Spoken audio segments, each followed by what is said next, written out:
And good morning or afternoon, depending on where you're tuning in from. Thank you for choosing Grabs TV and the Sicko Show. I'm your host, the Matty Man. We are live for chapter 182, Stay Humble. And we are looking at the progress streaming soon section here right now. So we're still waiting on the feed to kick in here. Probably won't be too long. Let's go through the match card here and let's see what we've got pulled together here. Bear with me just a minute. I've got it right in front of me here. I've just got to get everything where it's big enough I can read it. Good Lord, what a day. Day starting off really good here.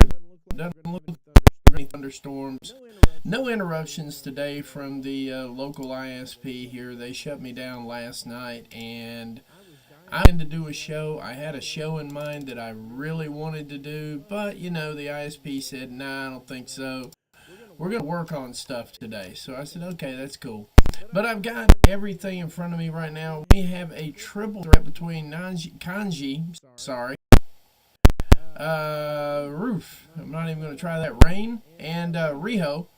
And we're going to have a face-to-face from Lou Jacobs and Man Like DeReese. That's going to be intense. I don't see why it wouldn't be. We're going to have Axel and Mike D. Mike D, friend of the show. Appreciate you, Mike, in more ways than you'll ever know. Simon Miller versus Charles Crowley. Then we're going to have Session Moth Martina and Lana Austin. Adam Max is going against Tate Mayfair. And Charlie Sterling versus Cara Noir. Looks like we've got an action-packed card today. I am thoroughly excited about it. I'm happy to be here. We've got 15 viewers in the house already. Thank you very much.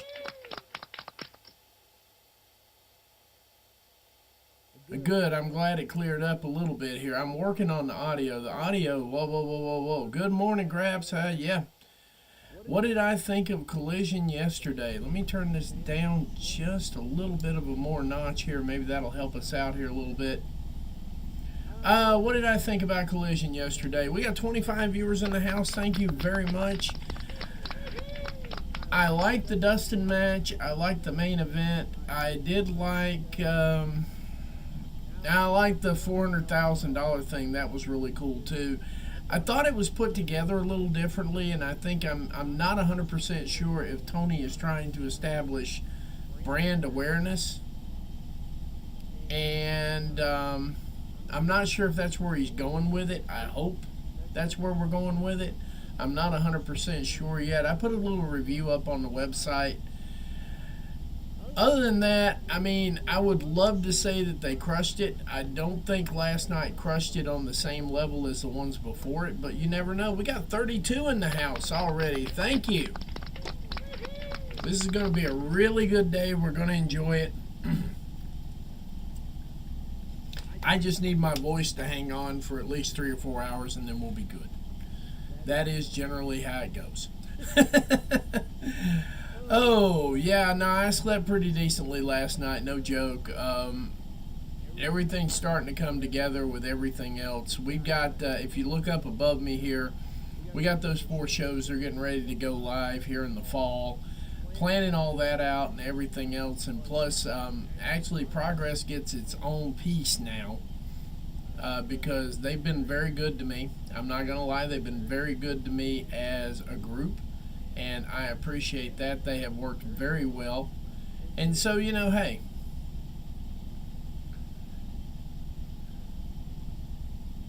Yeah, that's really what it felt like. I couldn't figure out where whether he's trying to establish a difference in the brands. I can't figure out if he's trying to establish a difference in the brands, so to speak. And that's why it came out looking like it came out. But I'm with you on that one. It felt like a filler episode. Yeah, dynamic between Nick and Kip. That was really good.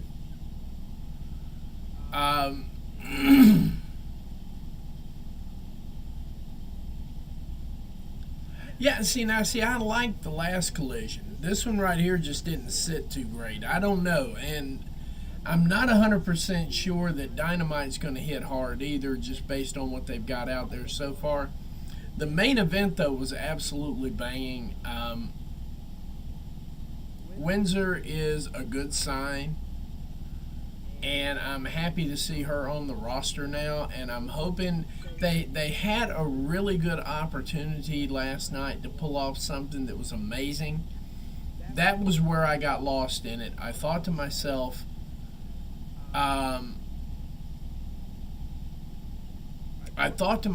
it would have been phenomenal to have them pull the belt off of Athena and put it on her right in the gate. I understand why they don't do it, but I thought it would have been an awesome narrative to push her back towards Mercedes, or to put her in position with Tony to have her chasing with no title. And the difference is, when you've got a title, the chase doesn't look all that hard. The chase is easier with a title than it is without a title. So,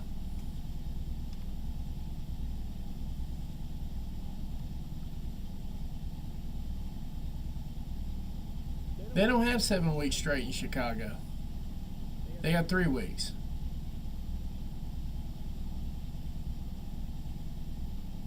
They've been in Chicago. They'll be in Chicago for 3 weeks. They're going to Philadelphia for 3. But I mean, Chicago is a better home base for them because that's where everybody lives, basically.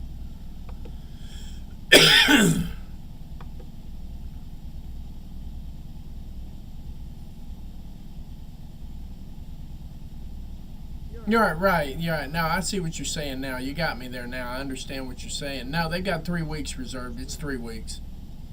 No, it's 3 weeks in Chicago and 3 weeks in Philadelphia. They're doing 8. They're doing 6 shows, 7 shows, 7 shows. You're correct, 7 shows, and no, they're doing 6 shows in they're doing 6 shows in Chicago. They're doing 7 at 2300 Arena next. Their next residency is going to be at 2300 Arena. That's for the month of August. They're going to do 7 shows there. They're going to do 3 Dynamites, 3 Collisions, and they're going to have the Ring of Honor pay-per-view there. That's going to be at 2300 ECW Arena. So it's going to get better. They've only got 3 weeks in Chicago, though. 3 weeks. They've got 3.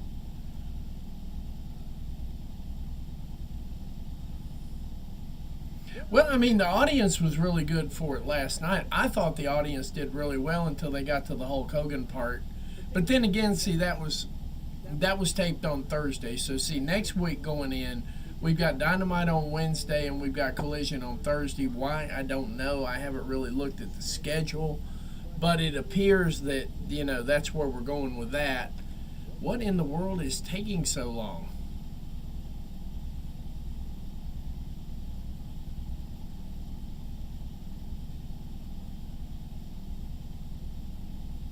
We are almost 10 minutes in, and I'm still looking at the streaming starting soon thing. So we're working through it. We got 40 viewers in the house, live and in living color. Thank you guys very much. Oh, SummerSlam. Yeah, I forgot all about that. I forget about that show. It's easily forgettable this year.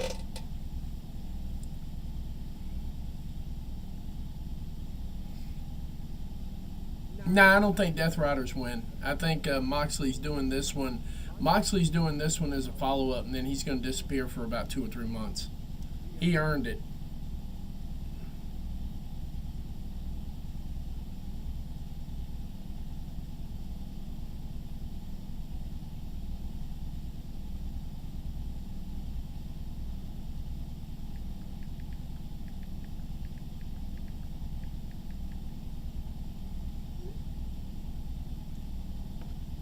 Let me check something real quick, guys. Give me just a second here.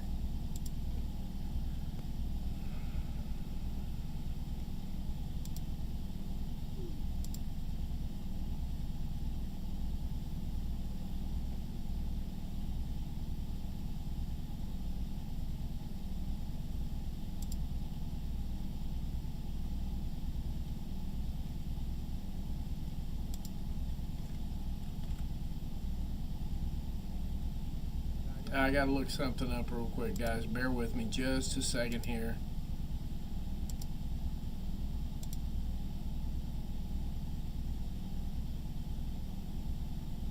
Oops.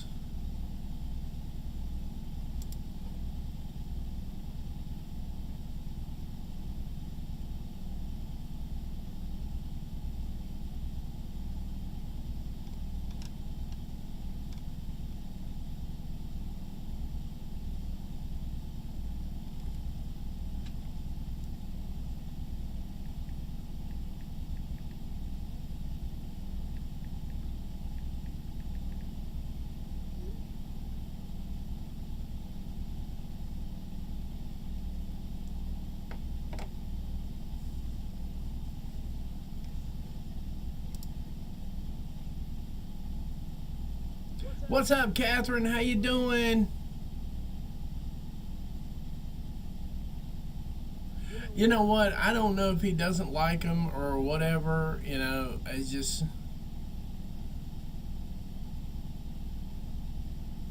I hope the Outrunners go over the Bucks because that would sell out what they're doing right now. And I really do. I hope the Outrunners go over. I don't think Hangman's going to get his ass beat by Mox. I really don't. I think this is just the obligatory follow up. Yeah, I know that feeling, Catherine. I'm still not awake, and I've had a little bit of ginseng and caffeine, and it ain't doing it.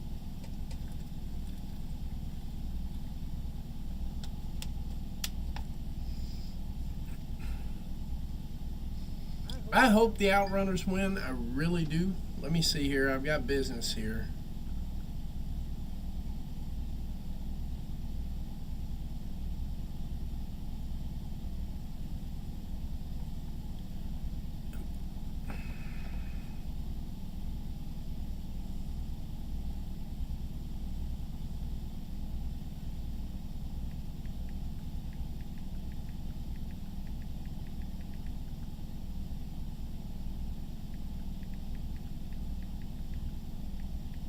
Give me just 1 minute here.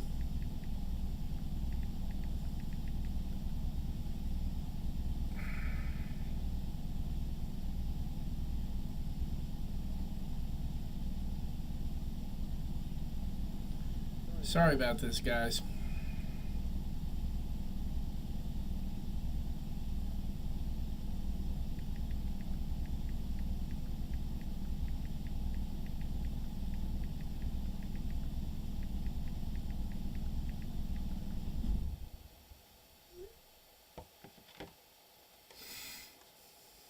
Give me 1 more second.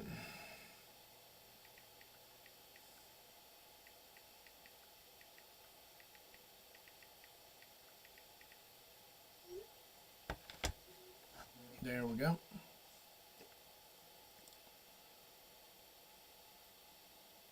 Yeah, I mean, you lose the plot on it. You lose the plot if Hangman wins it and 2 or 3 weeks later loses it. I think you lose the plot on that one. I really do.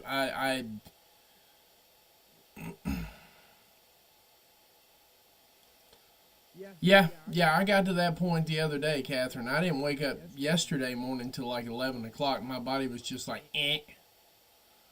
So, yeah, I think you lose the plot. If Mox wins the title back that quick, I think you lose the plot. And who's going to get it off of him? Darby's nowhere to be found right now. I mean, he showed up, don't get me wrong, but they haven't featured him in Dynamite or Collision. You know, he hasn't had a feature match. He hasn't had a warm-up match. He hasn't had anything. And for God's sakes, if they didn't learn anything from the Guns on this run here, then I feel bad. I really do. I'm saying that point blank because the Guns didn't have a warm-up match. They didn't have anything in the world. We just dropped them straight back in Dynamite, and dude got hurt right away. So I don't see the point in doing that at all.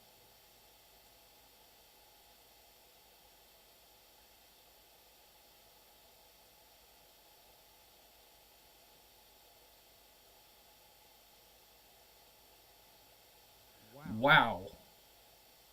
Yeah, they do need to focus on younger talent, but I get it. Tanahashi's retiring. This is going to be his retirement run, and you know how that goes. Hey, the show's just kicking in now. I see the show starting to kick in.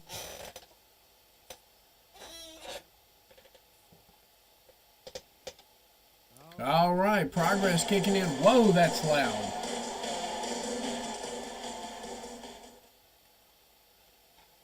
And there we go. There we go. And Tate Mayfair's making his way out to the ring right now. Yeah, and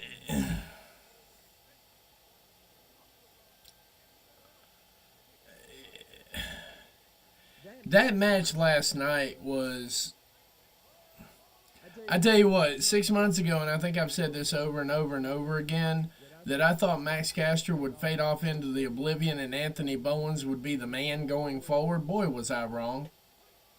I think we were all wrong on that one because we just wanted Max Caster to go away. But, you know. Yeah, and then, of course, Bowens doing the heel turn, and I think that's a heel turn coming. I mean, it's pretty obvious. So,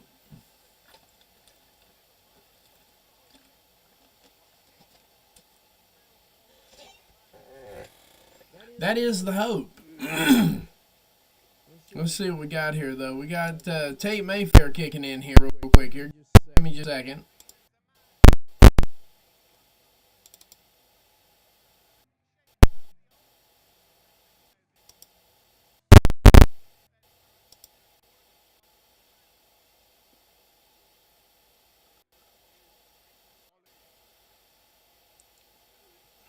So, Adam, good Lord, Adam Max should be the next one coming out here. I guess what they did was they spent time doing introductions in the dark, or the hype in the dark normally.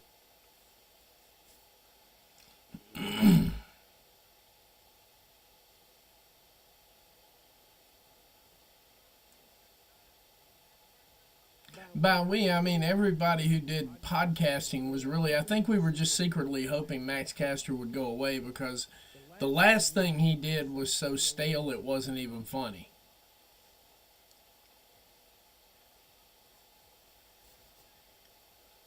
Adam Max making his way to the ring right now. Adam Max. This ought to be an interesting match. Tate Mayfair puts on a good match. Now, if you ask me about Tate Mayfair, which nobody has yet, but I'll say it anyway, Tate Mayfair reminds me of a younger Ric Flair. And not that he has the promo skills, because a lot of the UK guys, promos just don't seem to be that important. And that's fine. I get it. But Tate Mayfair reminds me a lot of Ric Flair back in the 70s. He reminds me a ton of him. And, of course, Ric Flair went after Gorgeous George, who, I mean, you know, so on and so forth. Yeah, Max picks up a lot of, yeah. Bowens definitely needs a new character, and it needs to be less virtue signaling. He needs to be less virtue signaling. I think that's the turnoff part. That would work. The virtue signaling, obviously, for Sami Zayn works just fine in WWE, but I don't think the average AEW fan base is into all that. We know already. We know.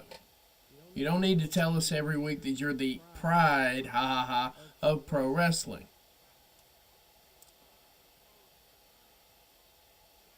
No. I mean, that's you know, that's exactly it, Dev. I mean, you know, it's like he's leaning into that part of it too much. And, I mean, it's not that everybody knows he's gay. We've known he's gay for 5 years. We don't need to have the emphasis on it. You know.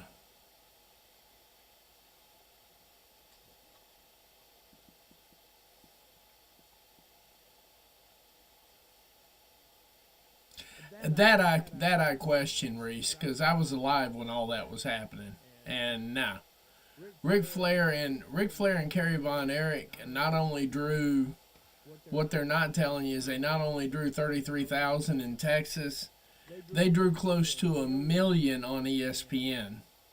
And in that day and age on ESPN, that just wasn't done. That just wasn't done. Yeah, we didn't get enough of Jay White this year, and I really, really, really, really hope that we see him on day one, 2026. Actually, I hope we see him by World's End, just at least making cameos and so on and so forth. We got 51 viewers in the house right now. Thank you very much, guys. Thank you, thank you. Like, comment, share, tell a friend to tell a friend to tell a friend. Let's see where we're at on things here.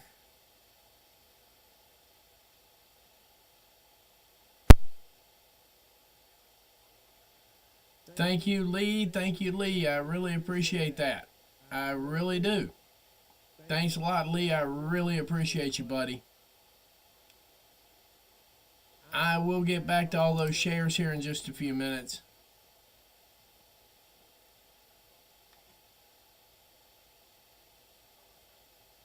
But no, Tate Mayfair, back to what I was saying, Tate Mayfair's actually reminds me of a really young Ric Flair. He really does. His mannerisms, the way he carries himself, the way he actually cuts a decent promo. You know, it's...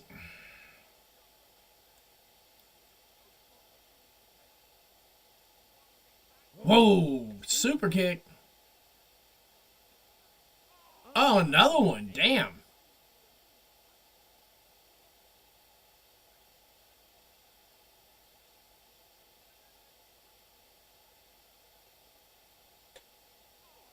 Ooh.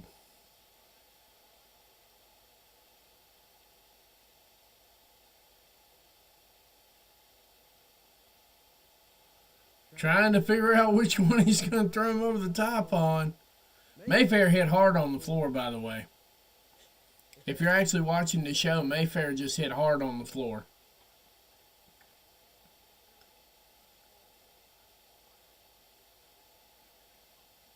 Oh, my goodness.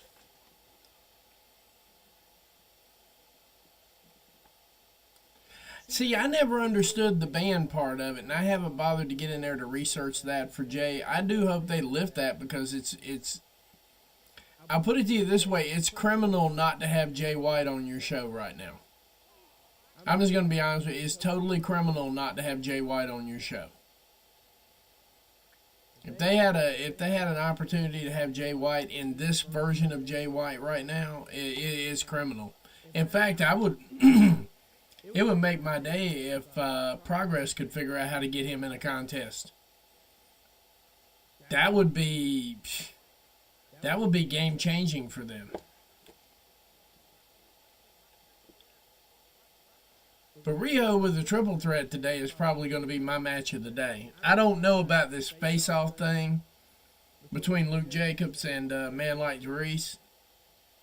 I don't know that that's going to yield what it thinks it's going to yield, but I'm giving it an open mind, an open opportunity, because you know you basically got two Brits cutting promos, and oh no.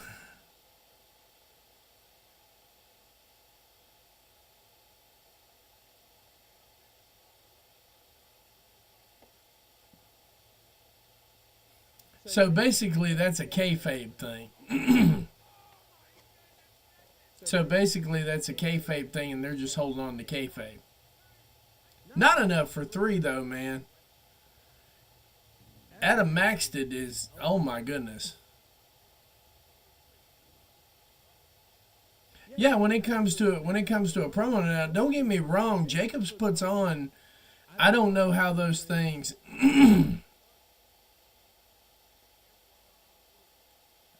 No. Riho is in the Riho that's getting ready to be on in Progress. Progress is Riho much better than OG AEW Riho. Trust me. Trust me on that one. So, I mean, she's... I've seen her work.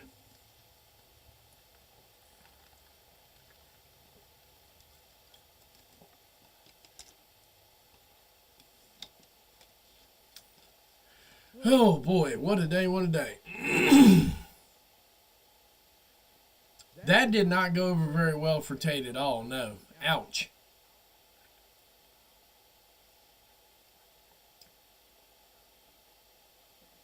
Now, Progress has a wrestler named Riho, and yeah, she's worth it. That's one I hope AEW actually signs too. I don't know that she's still leaning towards WWE. I know she's worked a couple of WWE events, but I don't know if that's where her leanings are right now. So,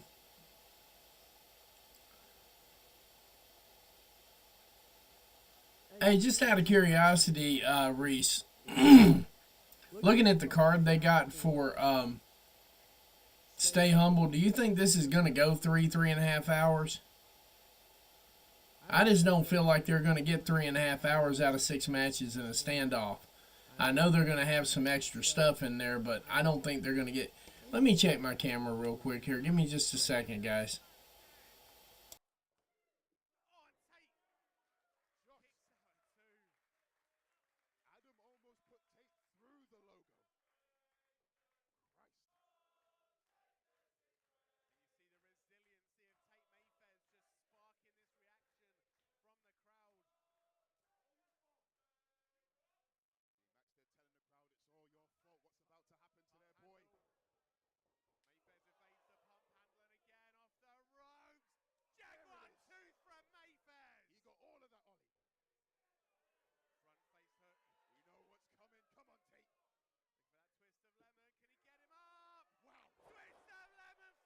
Thank you very much, Dev. I appreciate it, buddy.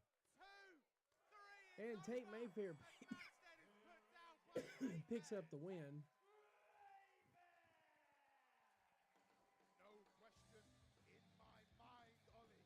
As my camera gives me the big L here, obviously. Give me about 20 more seconds. I should have this right.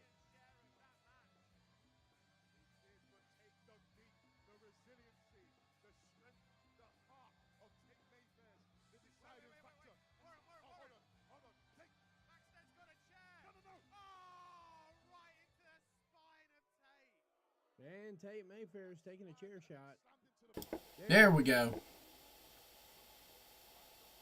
Thank you, guys. I really appreciate it a lot. We're almost to 60 viewers. We're halfway to 60.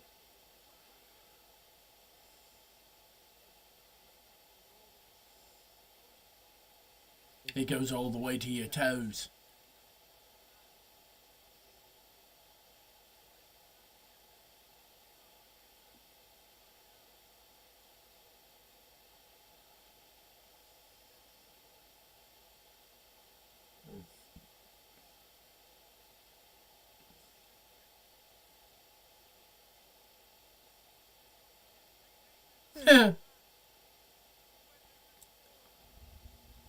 That was a solid chair shot, though. I'll give him that. All right, like, comment, share, tell a friend to tell a friend to tell a friend. Let's see what we got going on here.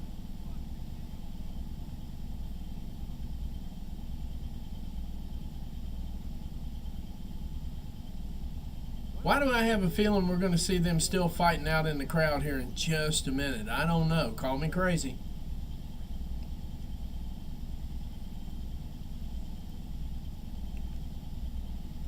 So they're setting up for their Wrestle Tours for Las Vegas as well. From what I understand, that's a phenomenal ride. For all the UK folks that are watching, once you get in here, I highly recommend Wrestle Tours. You know what? Shelton works really, really good on the indies. I had the privilege at WrestleCade, and I'm hoping he comes back to WrestleCade this year, and I'm hoping that Tracy gets him in the ring again. In all honesty, watching him work live in an indie show is absolute beauty because he puts the same amount. I think he puts a little extra spice on the indie runs. And see, for those not really for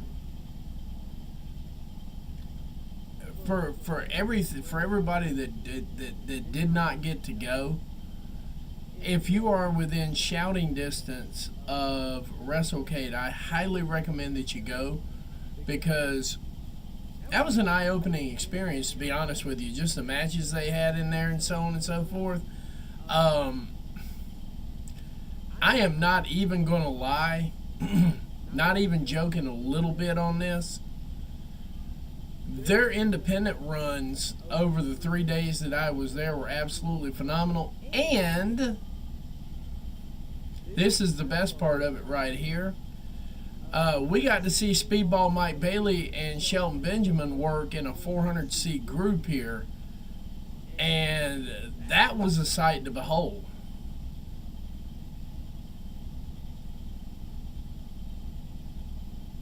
El Grande Deutschland, yeah.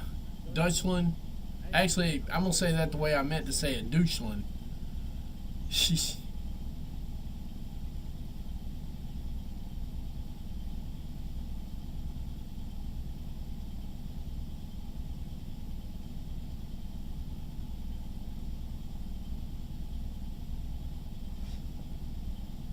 And I got to see Catherine, yes. Yes. Yes. Yes, I did. It was great. Catherine is cool to hang out with in person, by the way, too. Just so y'all know, she's just as cool in person as she is in the chats, and she hates everybody just as in person as she does in chats. It's hilarious. And I'm guessing that's why Thunder Rosa kept side-eyeing me the whole time. I'm just saying, you know, I was actually trying to make peace, but, you know, she didn't want none of it, so I'm like, I'm cool with that too, you know. Be not afraid. 13 G1 matches. Yeah, I've got to get to that myself. That's something I got to get up on the website today. After this show is over with, I'm gonna spend a couple of hours and catch up on the G1. I don't even have a space yet for New Japan on my website.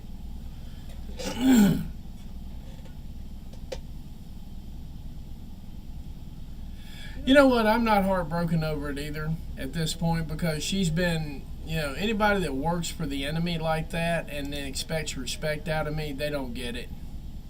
So we got Simon Miller versus Charles Crowley coming up here. Proteus World Championship #1 contender match.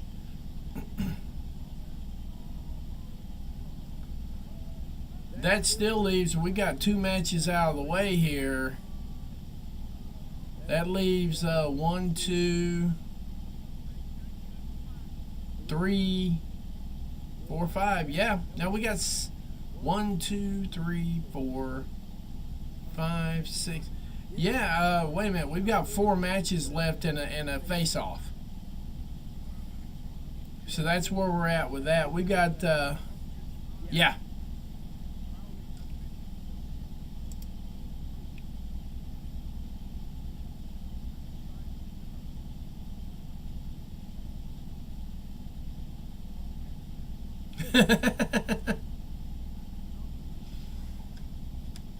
Oh, lordy, lordy, lordy. We're almost to 60 viewers. Like, comment, share, tell a friend to tell a friend to tell a friend. I didn't know how this one was going to play out today, because I looked at the match card and I didn't know if it was going to really play out the way the last one did. But we'll figure it out when we get there, by the way. And by the way, guys, this one right here, this series right here will be part of Sicko Brews in the fall. We're doing Brews and Brawls for our weekly show, and we're doing Sicko Brews for our pay-per-views and longer shows. We're going to be doing a lot of cool stuff here now. I can go ahead and announce exactly how this is going to play out, because by the fall we're going to have brewing equipment in the house, and I'm actually going to be looking at, we're going to have different points of view on this, and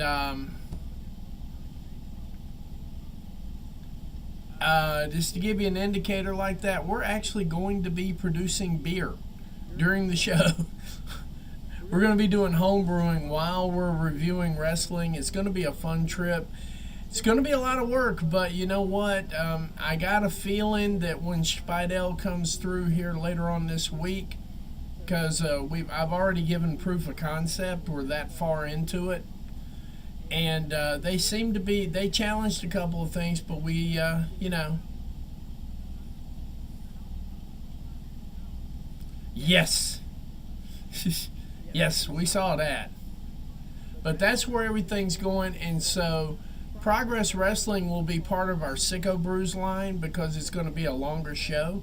And in our Sicko Brews line, we're going to go start to finish all the way through a brew while we're covering the wrestling, while I'm chatting with you guys. It's going to be absolutely hilarious. We're going to enjoy it. We're going to have a good time. And, of course, Bestie Brews is going to be one of those where you guys send in a formula you want me to put together and we build a show around it. We're going to build a whole show around Bestie Brews. People who follow, that's going to be it.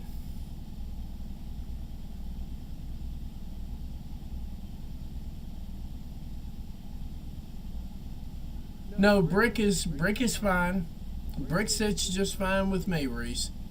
Brick Lesnar, because I don't think he's ever had a match that was anything but a brick for me. But Charles Crowley and brain fart. Simon Miller, I should know that by now. Charles Crowley, Simon Miller here.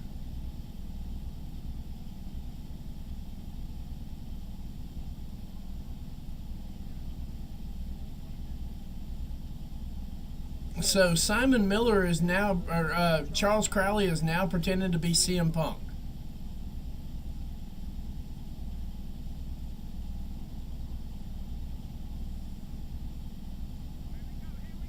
This might be a quickie. This really might be a quick match here. We're at 60 viewers. Yes, thank you.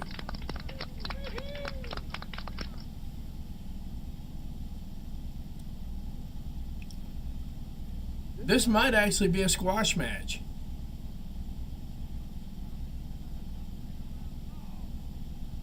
Something akin to a buckle bomb. And another one.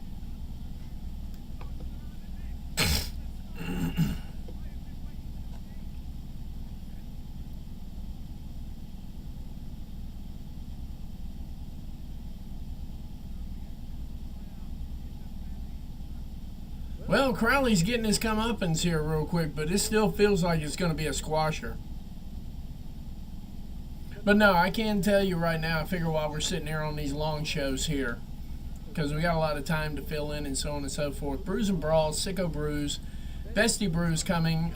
Wrestle Center Brews is going to be a news show, where once again it's going to be at least a 2-hour news show where I generate all the news for the week.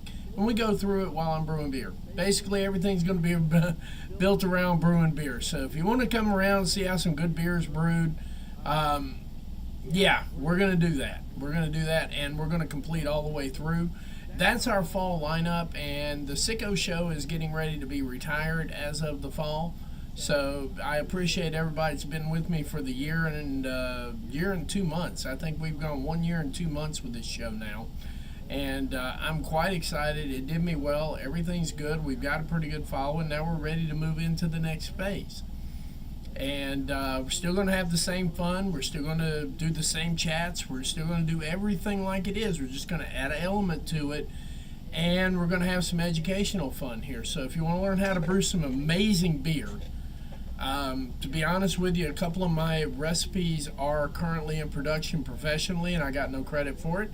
That's okay. That's life. That's what happens.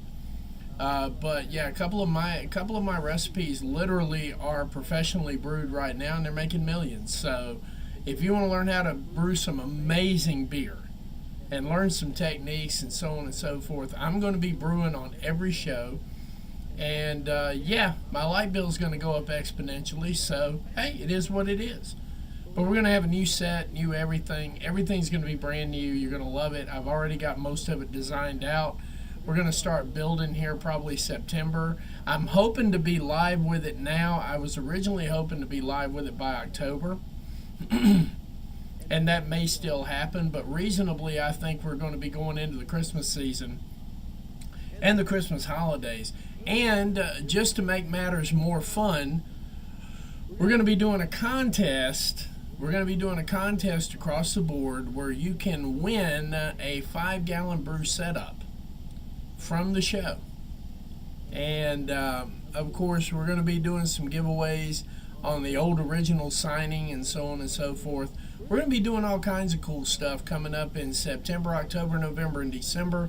The last quarter of the year is going to be phenomenal. I am excited about it. I know I sound tired, but It's been a week, okay? And it's not even Monday yet. But yeah, like, comment, share, tell a friend to tell a friend to tell a friend. Let's get this party jumping, guys. Come on.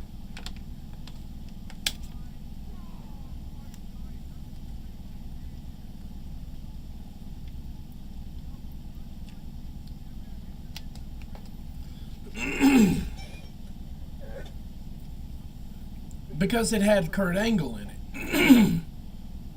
Brock versus Angle is good because it had Kurt Angle in it. It's not Brock's fault, trust me. Brock serves his character persona. Oh, WWE is trying to sign Simon Miller right now. I'm almost 100% sure of that. I don't think he makes it out of Vegas next year without a contract. And he's obviously been signaling and indicating for WWE when he was Proteus champion. I mean, the stipulations of the Proteus matches were to have a WWE match stipulation. And he almost picks up the pin over Crowley, but you know, hey, it is what it is. Well, Brock's first run, because he was green, didn't know what he was doing technically. I mean, if we're being real, that's what it was. He had that enthusiasm that you used to have when you get called up to this stage. There used to be a level of enthusiasm there for WWE. It's just not there anymore. And I guess maybe that has to do with having options. Yeah, he's a very smaller version of Ryback. I agree.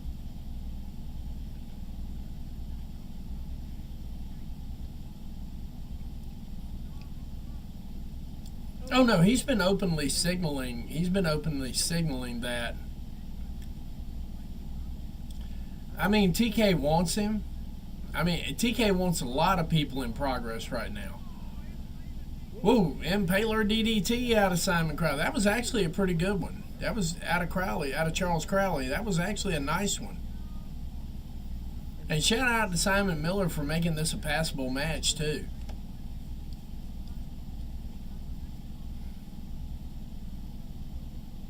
Yeah, all of it was. I mean, there's a reason that Steve Austin packed his shit and went home. No build, no nothing. It could have been a monster match. But I mean, they say it's because it wasn't good business. But the reality of it is I just don't think Steve Austin ever wanted to work with him in that level. Oh yeah, Miller and RJ City would be hilarious. I agree. Oh yeah, he totally signals it. He does. I mean, like I said, even when you were in the Proteus thing there, I mean, most of his Proteus matches were pick a WWE style match to wrestle. You know, that was enough for me. He's like saying, "Hey WWE, watch me wrestle your style of matches, please and thank you." You know, it is what it is. You know, it's crazy like that. Oh.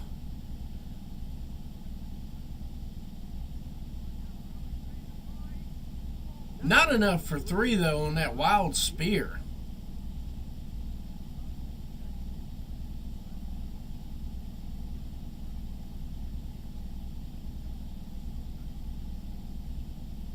Yeah, he just never. I mean, it is to me. I've never been a Brock Lesnar fan, start to finish.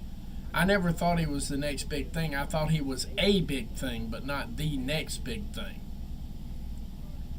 I always thought he was a big deal, but just not the. Uh-oh. And we get a disqualification.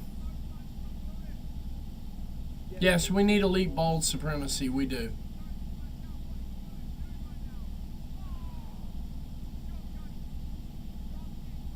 And he made sure to clothesline both of them for a double disqualification.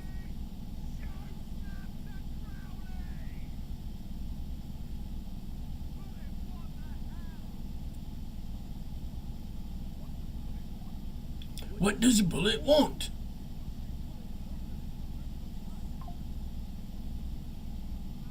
So apparently Bullet's on some shit. I don't know.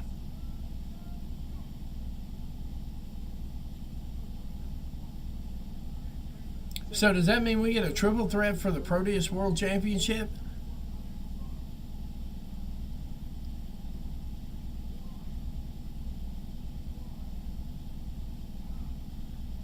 Yeah, I mean, I would rather have had. Yeah, I agree with you on that too. See, I agree with you as well. I wasn't a big Brock Lesnar fan. I'm even less of a John Cena fan.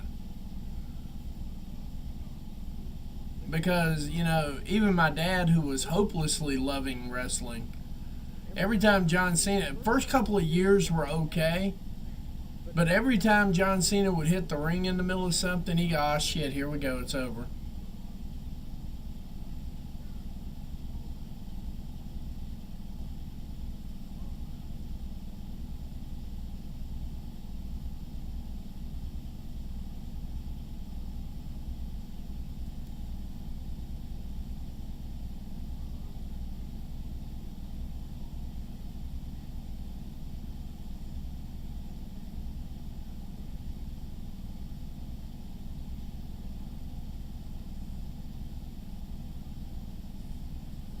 So now he's going by Galactus.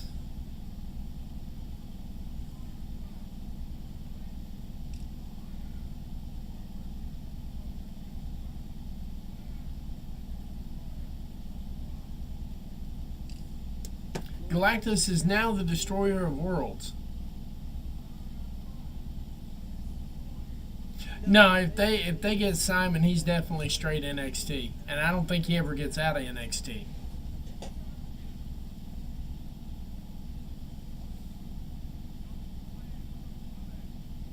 So I guess Bullet, who is now Gargantuan or whatever the hell he came up with there in the middle of the name, um, wants to be the Proteus champion.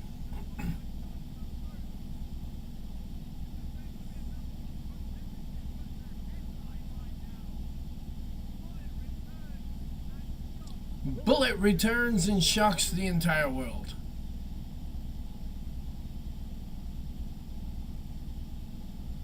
So there right now is a number one contender. I don't know.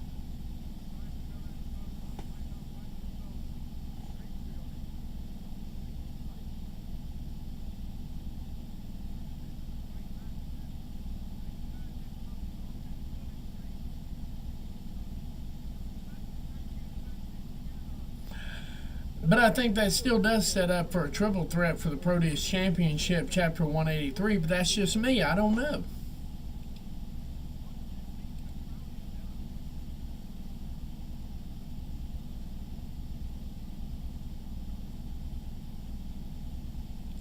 And we'll figure it out, though. We will. We will definitely figure it out.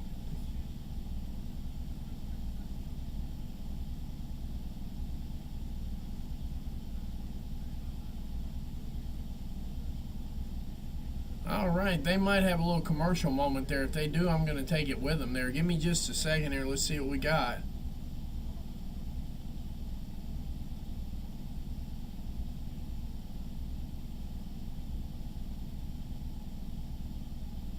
And then again, maybe not. Who knows?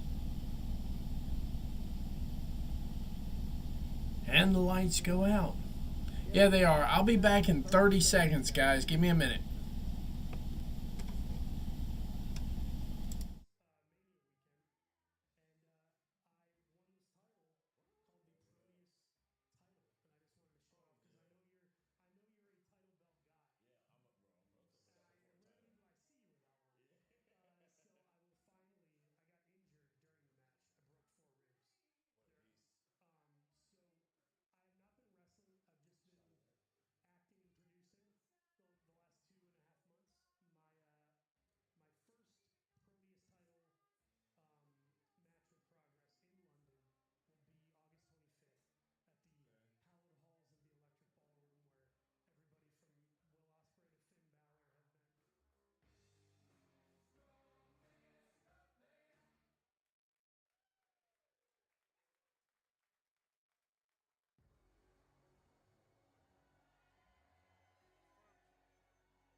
They are just barreling through these matches pretty darn quick. Mike Del Vecchio.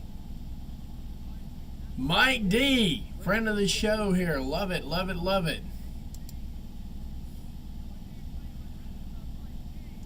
Axel Tischler. This is going to be for the Atlas World Championship. This is going to be for the Atlas World Championship. This is going to be a tables match. This one should probably last a little while. This is the first of our 2 championship matches today. I'm almost wondering if they go to break early. Good Lord. We got 65 in the house. We're working our way to 70. Let's see what we got over here.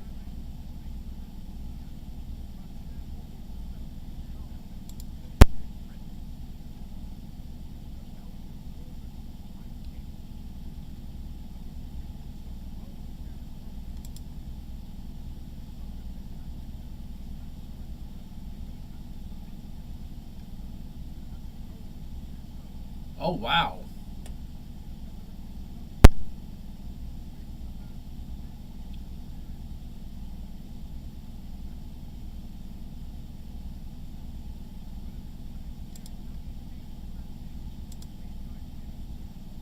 There we go. There we go.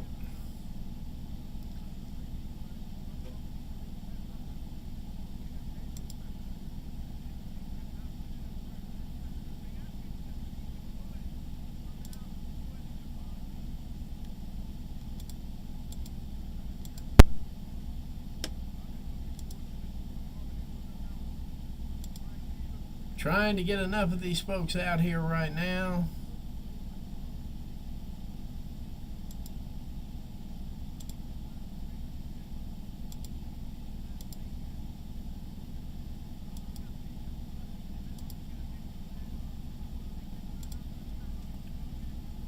Axel Tischer.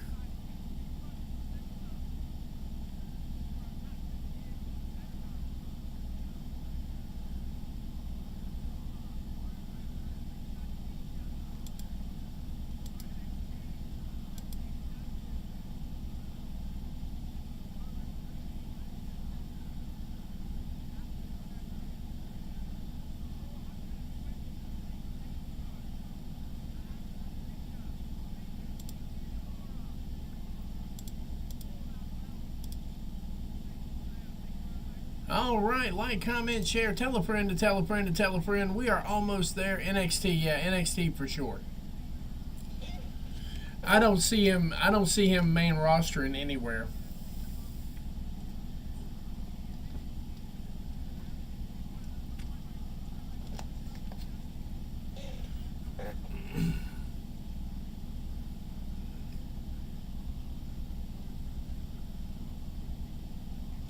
This is going to be a banger match.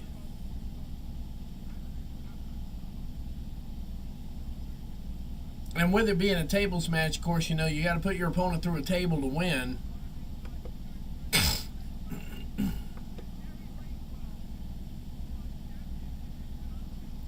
Bear with me just a second here. We just hit 70 viewers. Thank you very much, guys.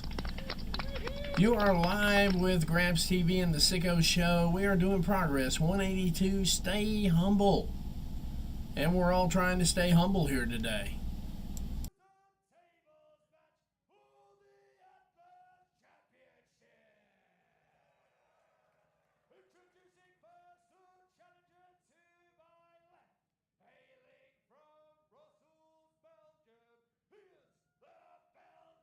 We're all pulling for Mike Del Vecchio on this one, right?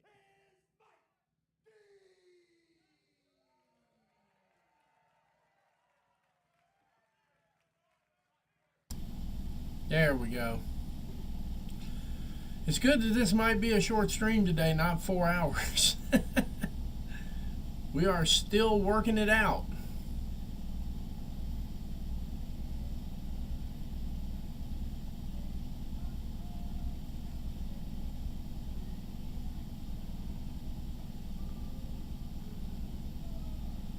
Remember back a couple of chapters ago when he took the Atlas title?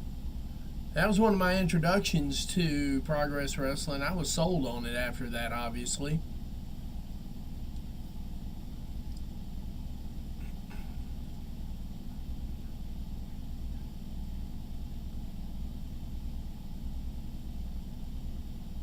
Uh-oh.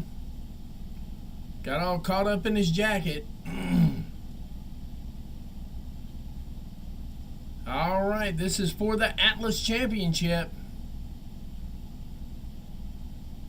I do like the way Progress breaks this thing down. They have a world heavyweight and then they have a super heavyweight champion. Hint, hint, Tony Khan. Hint, hint, Tony Khan.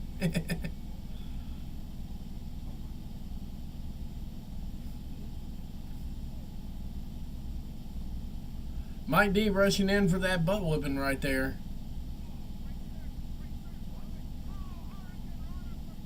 Hurricanrana from Mike D. That's not bad for a super heavyweight. That's my understanding of the Atlas Championship, that it's a super heavyweight world title. And yeah, I do think Tony could probably prosper from one of those because he's got some super heavyweights. That would be interesting.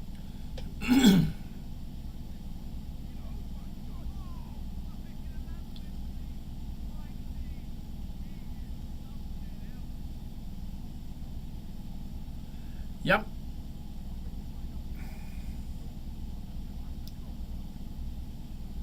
Wow.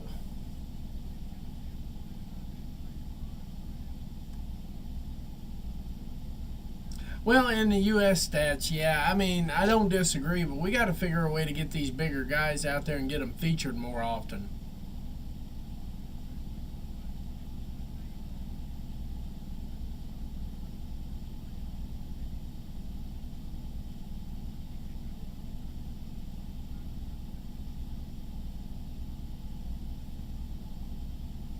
Brazilian rosewood, yeah, I bet they did that for a table. Yeah, mahogany, why not?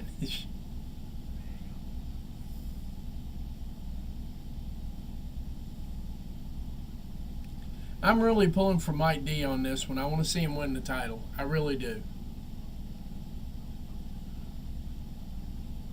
Good Lord.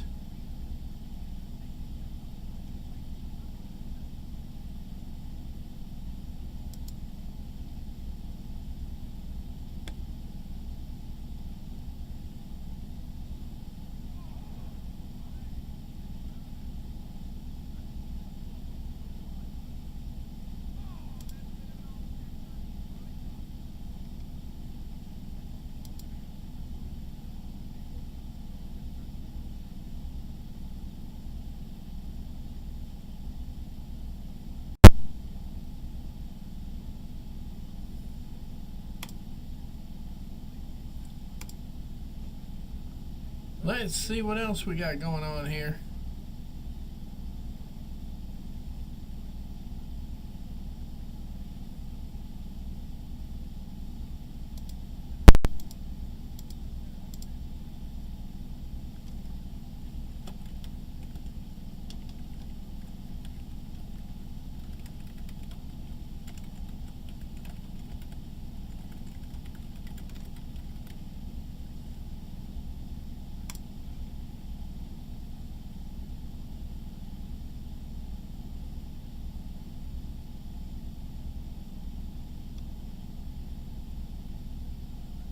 Let's see what else we got going on here. I'm catching up with everything here. We got 72 in the house. Thank you very much, guys. Axel having his way with Mike D right now. Pause.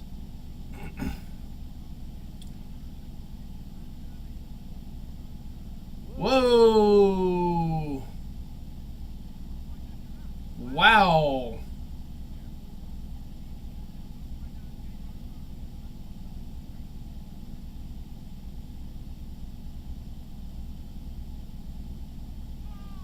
Oh, swinging DDT. Nice. Mike D. Mike D winning the crowd over here just real easy. Mike D's the kind of guy you could actually cheer for. And I'll be honest with you, he's a guy I'd love to see in AEW. Actually, to be honest with you, I think TNA could use him too. I think TNA could really use Mike Del Vecchio.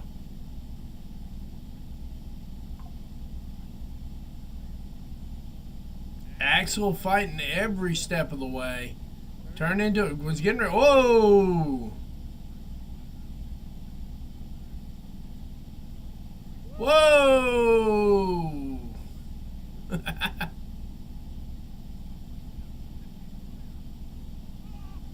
Whoa! What a lariat!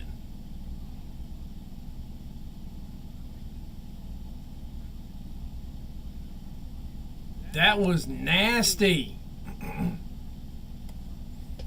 That was a nasty shot right there. Wow.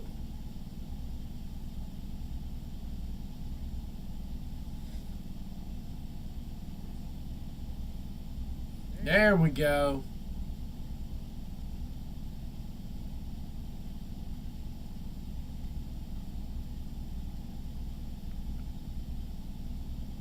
Zach Clayton I've heard of, and I probably follow him. I have not seen his work yet.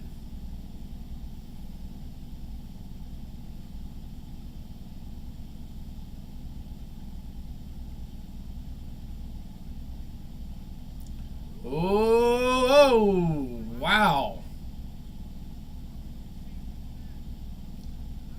Mike D looks stunned on that one. I tell you what, though, this stuff. The one thing I will say about a progress event is it definitely flows smoothly.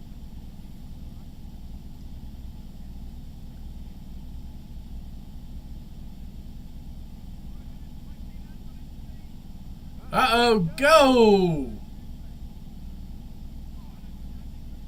Couple of feet over, we have a new champion.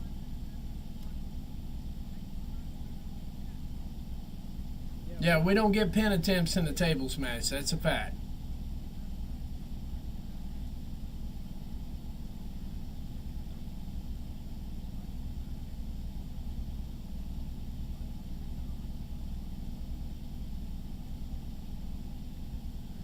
Readjusting the table here.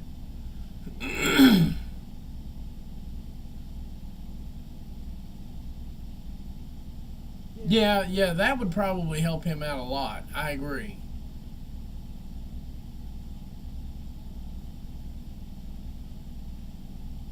Axel and D trading European uppercuts here.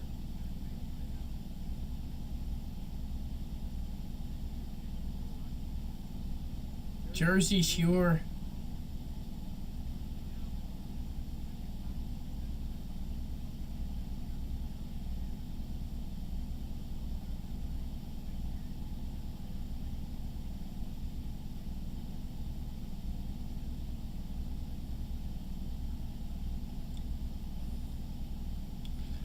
You know, I never got into the whole Jersey Shore thing. I really didn't. I'll be honest with you. There's a lot of trends I never got involved in at that particular point in time in my life. Kind of feel like I got left out now because it's like I'm watching all these. Whoa! Wow, that was a shot right there.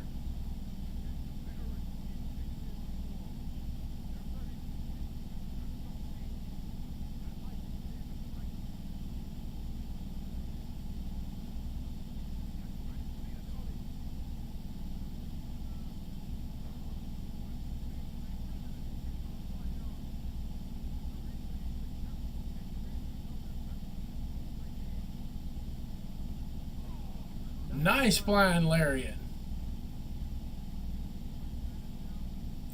No, it's just some things I never got involved in, and I kind of feel like I missed out because, see, like I said, I thoroughly respect the fans for Ozzy Osbourne. He was always a big thing when I was growing up. I just never got into it, you know. But I mean, looking at how it is there at End of Life, I'm like, wow, what did I miss here, you know? I don't know if I missed anything or not, but you know, still, I mean, much respect to him. It was just never my cup of tea. That stuff was just never my cup of tea. Now, on the flip side of that, gangster rap, you know, I don't know. I don't know, Dev. You got me on that one. But I never got into the whole Jersey Shore scene. I didn't get into the you know, 16-year-olds getting pregnant. None of that shit ever, that just never resonated with me.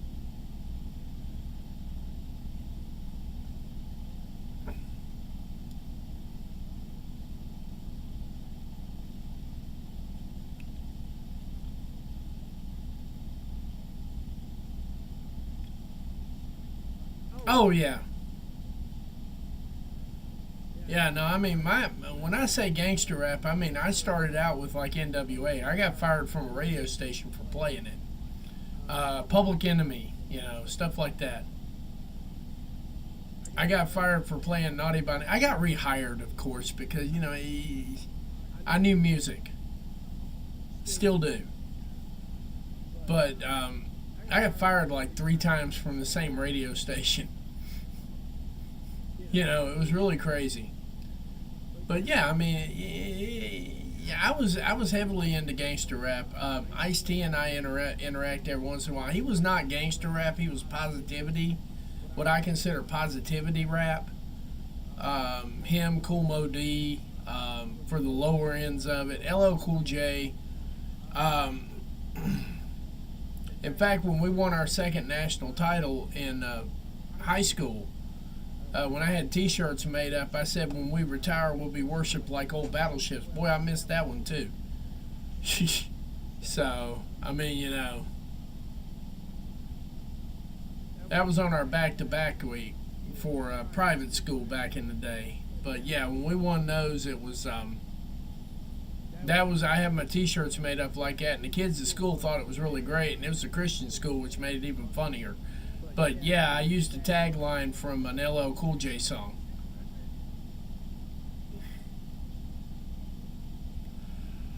Snoop Dogg was, I knew he was going to be something, and Tupac Shakur, I knew right out of the gate was going to be something. Him and Biggie having beef was just, I don't know.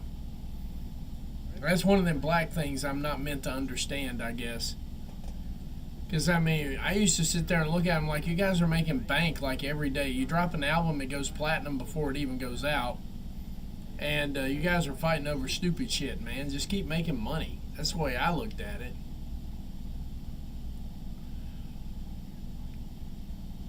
Mikey Mania. I love this chant. Mike D getting the crowd right now. And normally Axel carries this crowd, so I'm kind of shocked on this one here.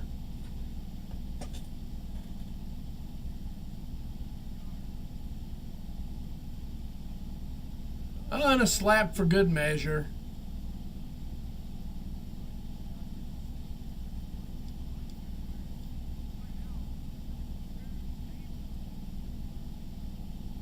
What is Mike D going to do? He's getting ready to lose because he's getting ready to go through the tables.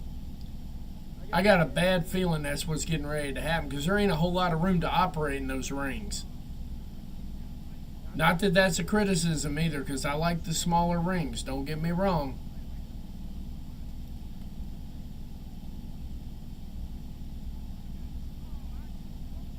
Oh!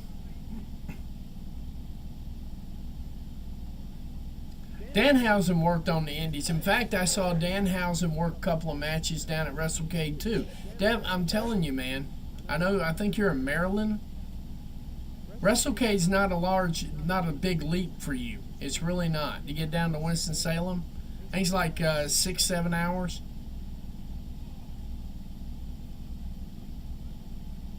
I don't know that they want Danhausen.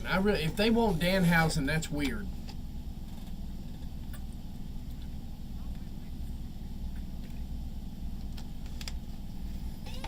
If WWE is interested in Danhausen, I have no clue as to why, especially when they got Iguana dude.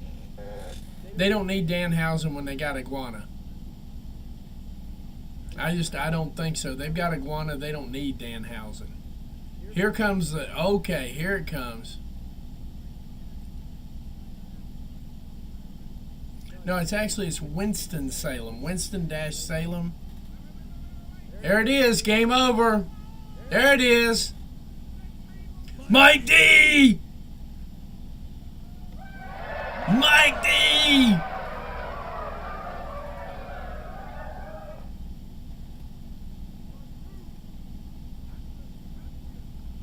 chewing on that ring. Mike D!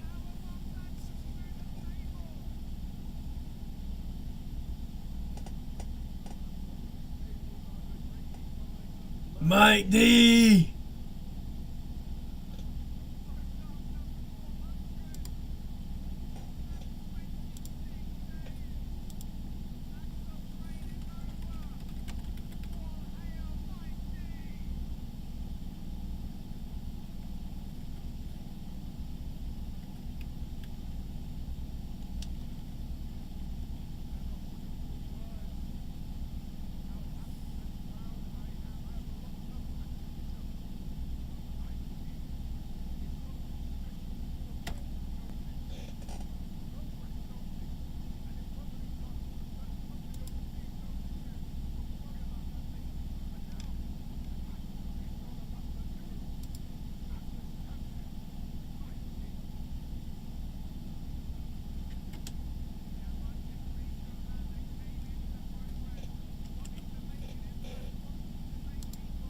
There he is.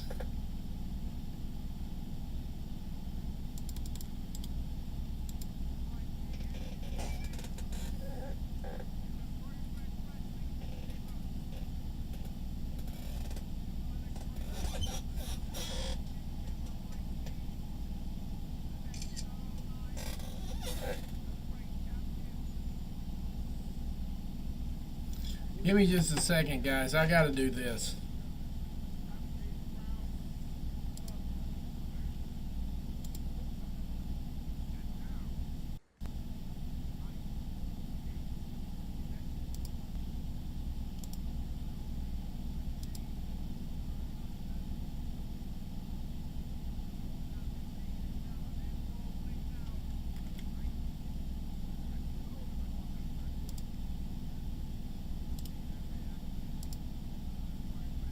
Give me just a second here, guys.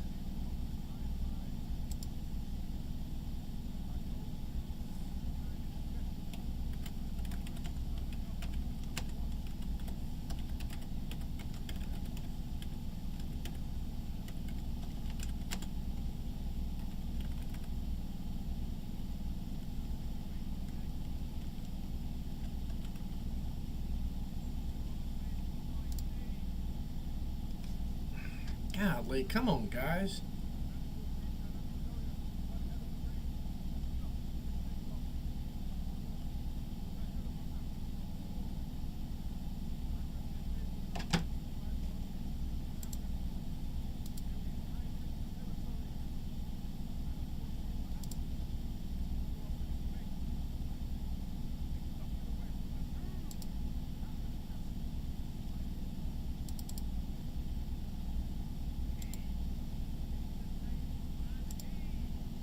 There we go.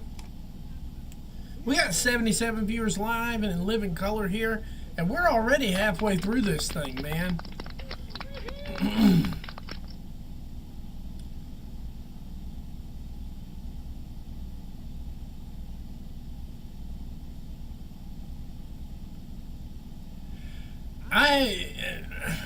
I don't see it, but I mean, if you guys see it, I mean, that's fantastic. I mean, if he makes it, great.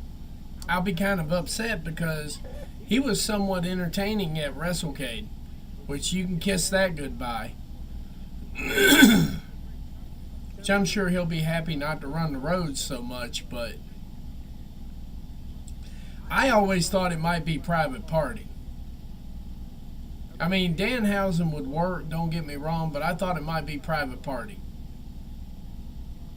Because I think we lost Private Party at AEW. And you know what, to be honest with you, I think they work better in the WWE environment to kind of grow, kind of learn that promo style, things of that nature. I think they'd work out well. See, I'm not a hater. If I'm happy to see all wrestlers working, you know.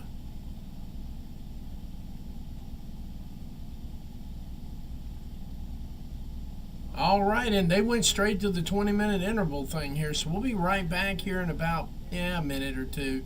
We'll check in here. We'll be right back, guys.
I totally don't agree with anybody. I'm sorry, I mean I don't disagree with anybody. Just pay no attention to what I'm saying right now because I got about 10,000 things going on at one time. We got 82 viewers in the house here, and we've got 10 minutes left on the intermission.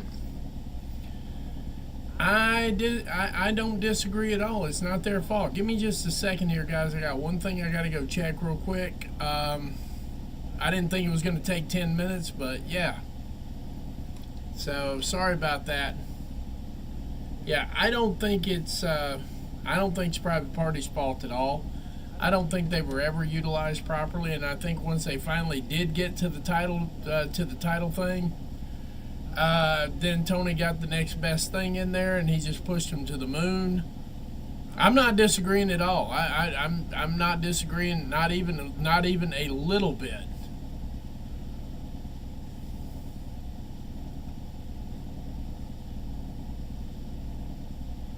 Yeah, I don't think they ever. I think once he got a hold of Shelton Benjamin and Bobby Lashley, I think Private Party were on their way out. I really do.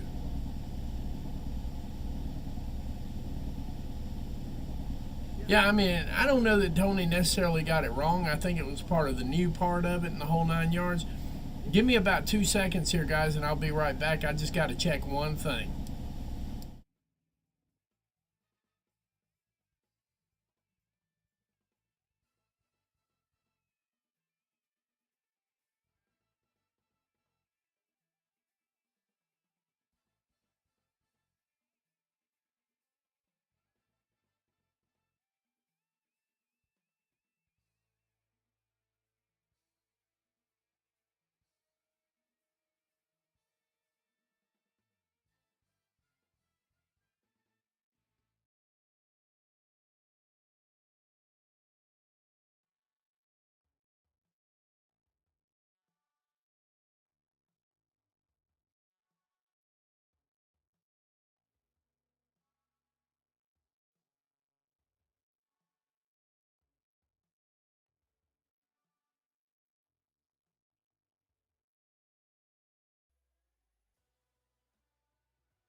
I'm back. And of course, they're doing the Relive Walter. Oh my goodness gracious, guys.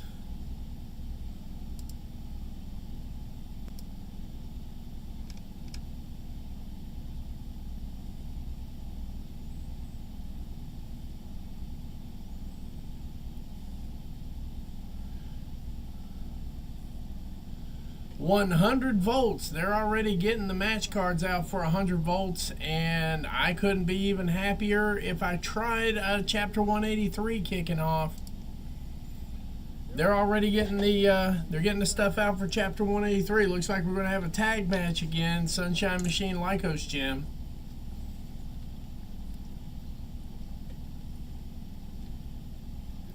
We're going to get a rematch for those tag team titles.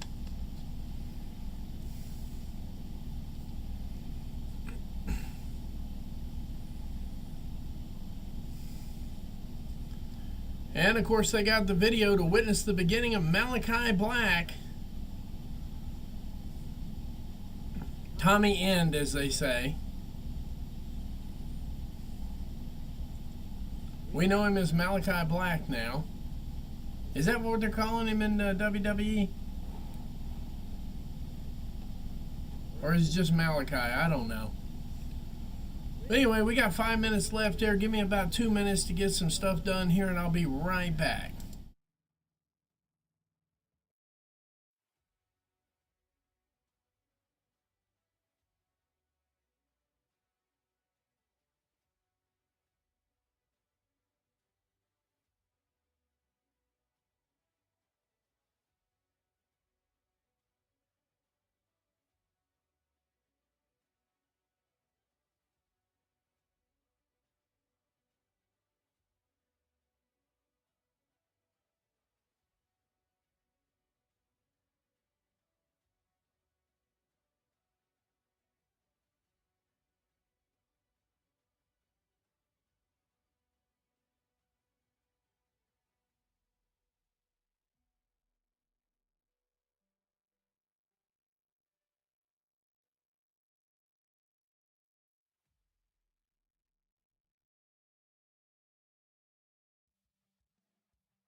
And I'm back now. We're ready for the second half here. We got about a minute and a half to go before the intermission is over with, and then we'll get back to action here on Progress Wrestling.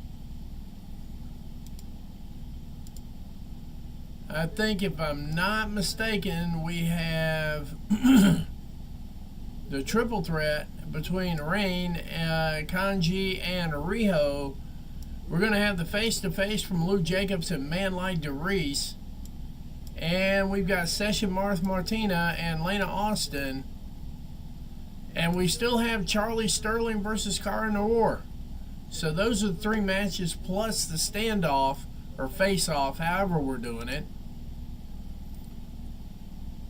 Like, comment, share, tell a friend to tell a friend to tell a friend. We are back for the full rest of the show.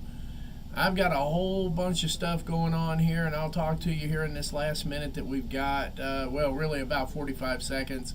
Just a reminder, if you're looking up there, you see Wrestle Center Brews, Sicko Brews, Bestie Brews, and Brews and Brawls. Those are going to be our fall lineup. We are doing away with or not retiring.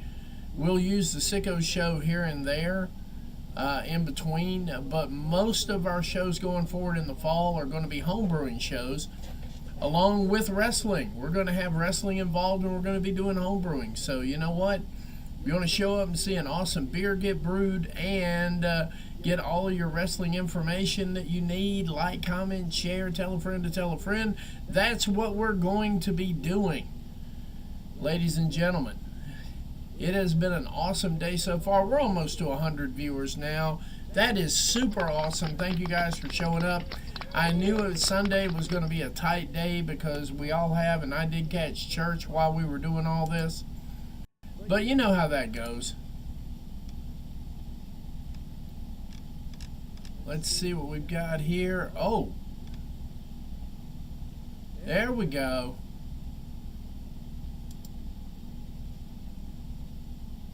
Thank you, AEW Defender. Thanks for all the help, buddy. I appreciate you.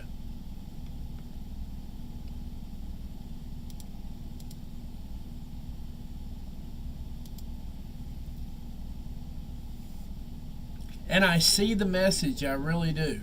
I really do. I see the message.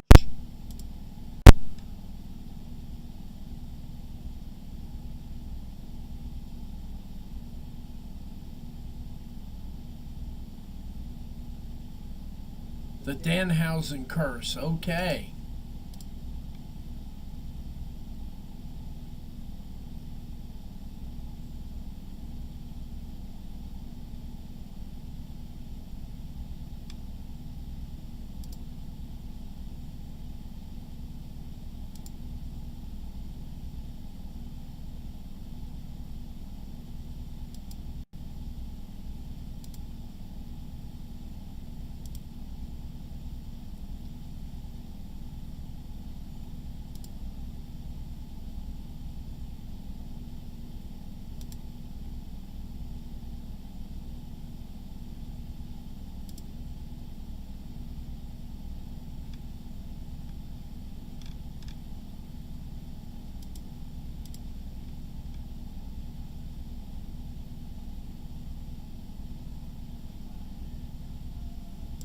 And we're back, and we got 101 viewers live in the living color. And I want to thank Progress Wrestling for actually reposting the stream. Thank you. Like, comment, share, tell a friend to tell a friend. The Danhausen curse. I now see what you're talking about. Yes. I actually went looking. I saw it. My goodness, my goodness.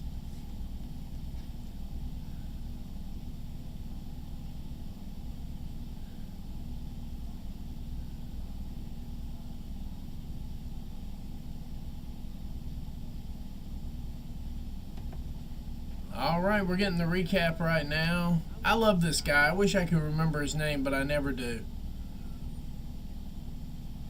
And the torn jacket just sells it for me every single time. The torn jacket, I'm serious, it just sells it for me.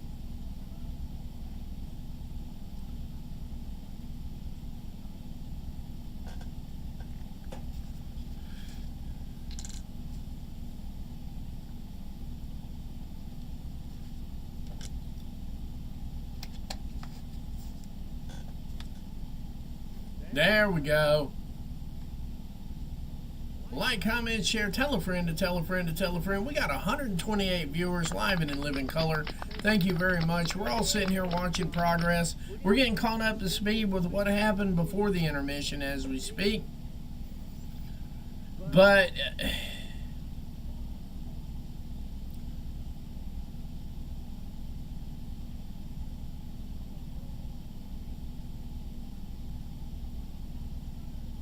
Announcements, okay.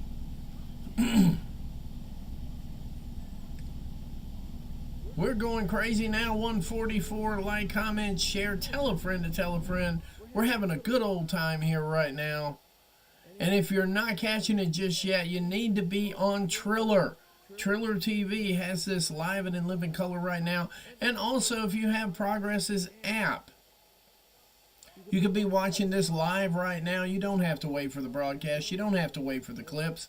You can see it live as it happens.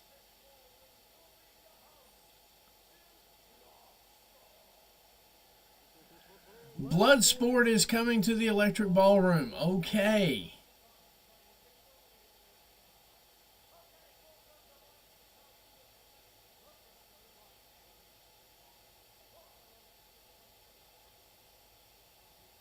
August 25th.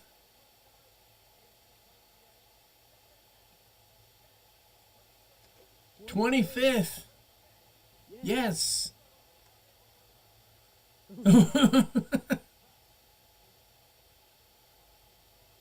Invest in a good pen. It might save your life. 164 live and in living color. We're going to get Paul Walter Hauser defending, oh boy, the Proteus title. Paul Walter Hauser will be at the meet and greet at 1 p.m. there at the Electric Ballroom. Movie star, producer, and Proteus champion Paul Walter Hauser.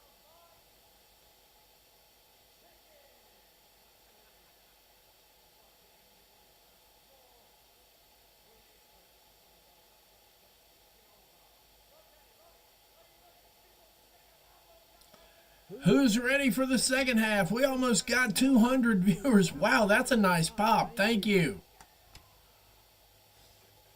There we go. Hang tight a second here.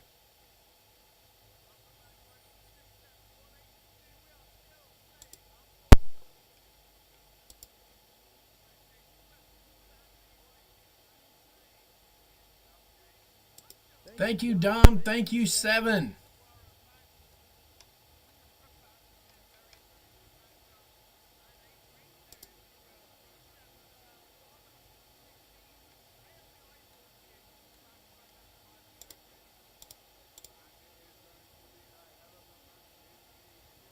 Like, comment, share. We're getting there.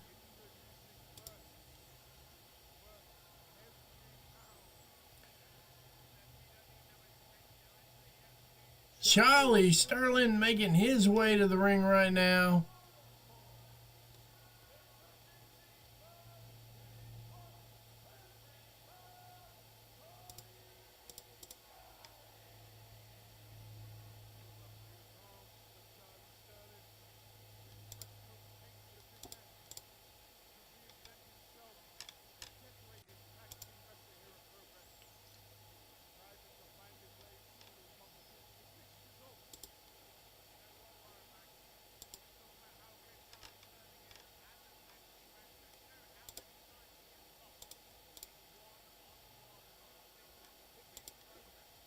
Like, comment, share. Charlie Sterling making his way to the ring right now.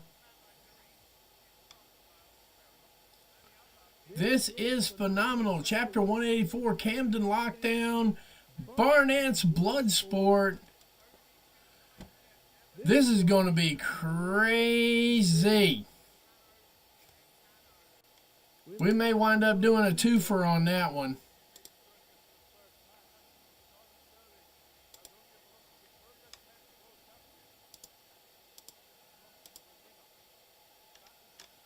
There we go.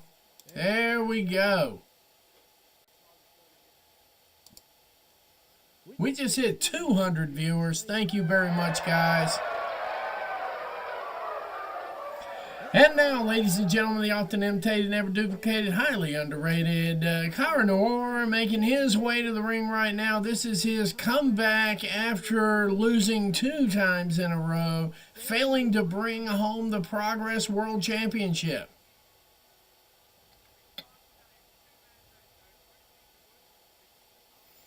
Coming out to the Empire Strikes Back.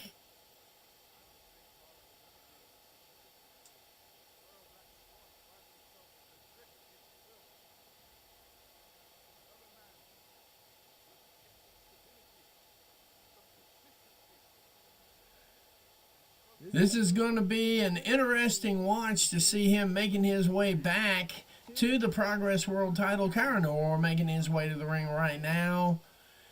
If you're watching, you need to be watching on Triller TV or on This Is Progress's app. They have an app at their site. Go to the Progress Wrestling website. Be sure to download the app. $10 a month, $10.34 to be exact. Worth all $10.34. Trust me. At least that's what the North Carolina tax is on it. I don't know where it goes everywhere else, but it is worth every dime you're going to pay. And Cara's had just a damn enough of Charlie Sterling, and we aren't even getting the bell. Cara has gone absolutely ape on him. Entrance music still playing in the background. Beatdown going on in the corner of the ring. Cara Noir taking no shit today. Now we've got a bell.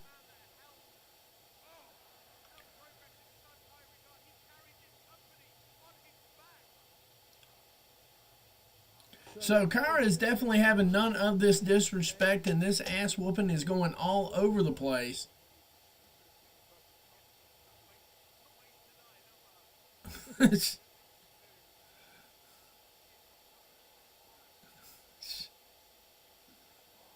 I do like to say that I do like to see this level of action from him, seeing the last couple of matches. And I think that Catherine would chime in with me on that. These are usually, this is the segment of the show that I'm not 100% culturally aware of just yet. And I'm trying to learn. So, for my UK people, how about giving me a hand on this one, you know? This is one of those guys that I need to understand, but he's not very methodical on this. And, yeah. Hang on a second here.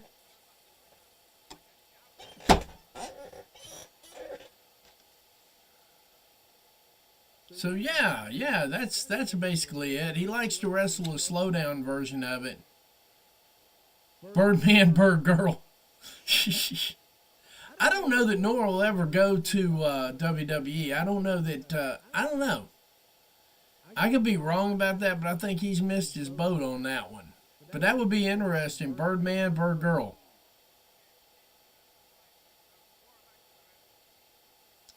But I like this aggressive version of him.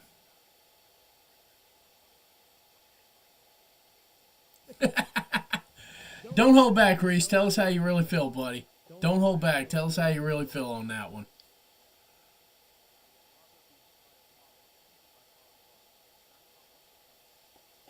I don't know that it's that. I think it's the methodical point of it. I mean, he takes methodical to this different level. And I'm not downplaying his wrestling ability, because obviously he's got plenty of it. And I think he was the longest reigning Progress World Champion, a couple of years on that, if I don't miss my guess. I could be off on the time span. But it's his approach to methodical that just kind of... Charlie Sterling with the cheap shot. It's his approach to methodical that I think it's kind of a different level of slow, but I'm not 100% sure. I mean, and part of this is still being culturally unaware of British pro wrestling. I'm learning with everybody else. So, I mean, it's one of those scenarios where I'm actually learning with a lot of other people that have never seen it, and this is our introduction to it. So that's what I keep trying to say. I don't think it's necessarily a bad thing. So don't get that twisted. I don't think it's necessarily a bad thing at all. I'm just saying he's a little slow for my taste. You know. He has a way, a method. I think it is probably because the first match that I think Catherine and I saw was like that 45 minutes of, wow, this is not moving fast. You know.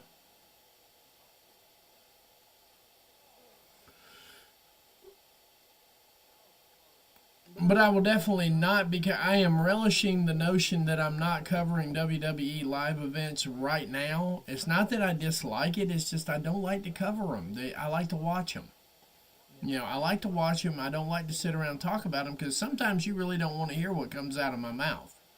Some people do, some people don't. But at the mains of it, oh, he's messing up the paint now.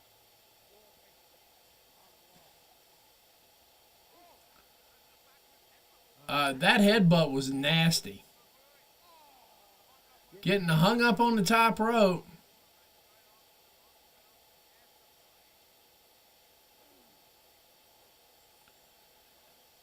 That is not looking good for Noir on this one. But I think that has a lot to do with it. But I mean, it's not that I don't want to cover it. And by the way, in the fall, in the fall, without a shadow of a doubt, we're going to be covering Raw, SmackDown. We're going to be covering NXT. We're going to be covering all of it again. We're going to try it again going into the fall. We're going to try it with the Bruce series. We're going to try it with all of them just to have a gauge and a feel to see how it works out. And some of these WWE pay-per-views with all the commercials in them and everything else, it's not going to be an easy cover. I'm going to tell you that right now. See, at least with these things right here, you've got action, you've got a little bit of promo in it, you got a 20-minute break, and you got action, a little bit of promos in the middle of it, but not really commercials.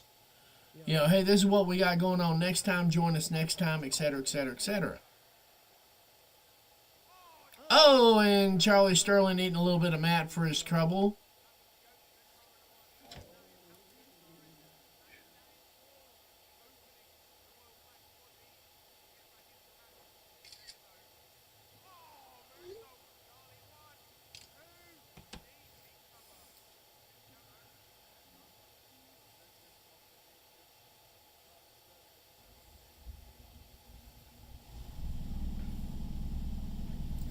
Yeah, that would be my truthful response about Lyra as well too. I'm not even going to lie. We're almost at 250 viewers. That's what I'm talking about.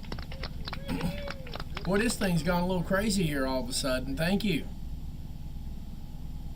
And like I said, when we get to not 183, but probably by 184, definitely by 185, this is going to be a show. We're going to be doing some brewing. We're going to have extra camera angles. It's going to be awesome. Trust me on this one.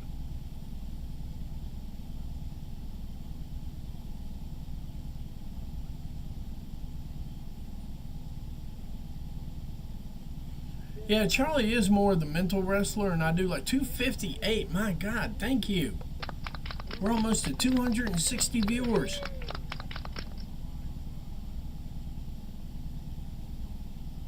I don't get anything out of that one. I really don't. And I think what's going to wind up having to happen is she's going to have a scenario like come on. Becky Lynch, I had to think about it for a minute. She's going to have a scenario like Becky Lynch had where her nose got broke. Not necessarily that I'm wishing violence or injury on anybody, but that was what made Becky Lynch, was when she got her nose broke and kept working.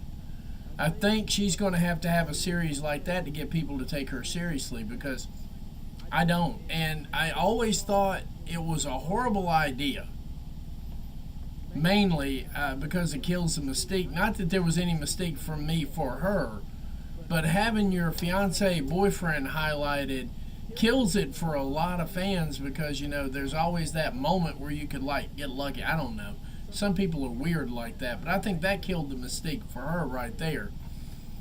But I think she's going to have a moment like that, like Becky Lynch had. Yeah, and Becky Lynch is boring and sucks on the mic too, but nobody cares because she got her nose broke, and the rest is history. The whole thing of it. That's where I think she's going to have an event like that. Not exactly like that, because we don't wish injury on anybody around here at all. Never, ever, ever, ever, ever do we wish injury on anybody.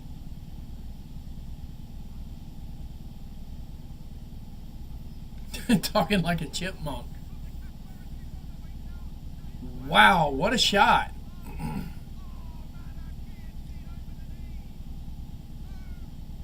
Oh, almost 3. This is the first Cara Noir match I could actually get into. I think he's the picked up pace Cara Noir I think I could get into. But that slow, methodical stuff, no, I'm good. I'm good. I'll pass. You can never count Charlie Sterling out. I can, but y'all can't. Haha. Kidding. Anyway,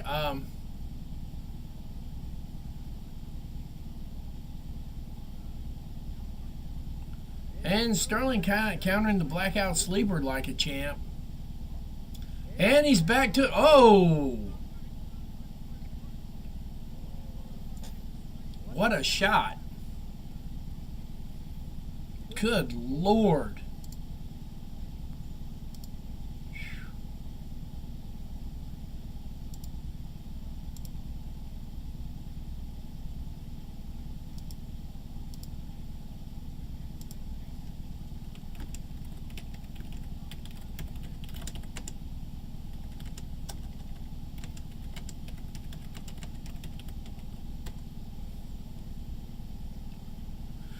Oh, what a day, what a day, what a day. We're at 270 at this point right now. The numbers just keep going up. Thank you guys very much. If this is your first introduction, welcome to Graps TV and the Sicko Show. I'm your host, the Matty Man, and this is Chapter 182, Progress Wrestling. Stay humble. I have been humble all day, too, by the way. I just want y'all to know I took that seriously, and I am currently staying humble myself.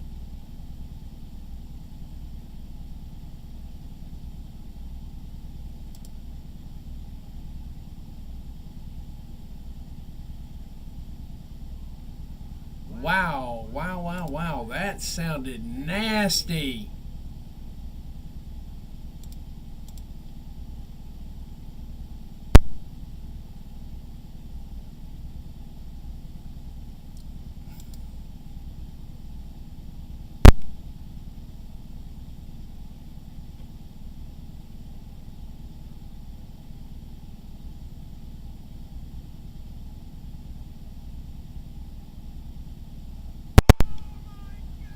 Oh! What a spot.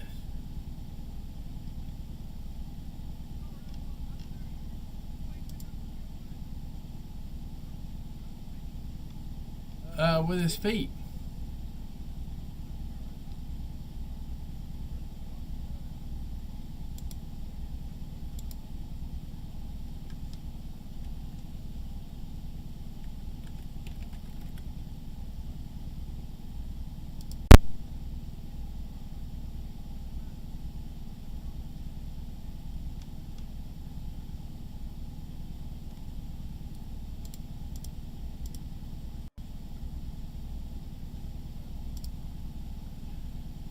Wow. I did not see Charlie Sterling getting over like this. Sounds like a talking chipmunk. I still can't get over that one. That's hilarious right there. That's a zinger right there.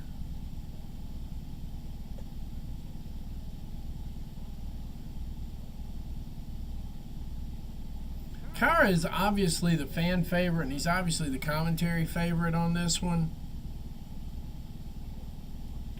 Double chop to the throat. Oh, super kick kind of. Pump kick. Into a German.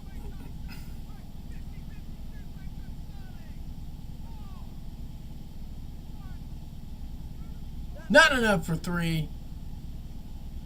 Not enough for 3 either way.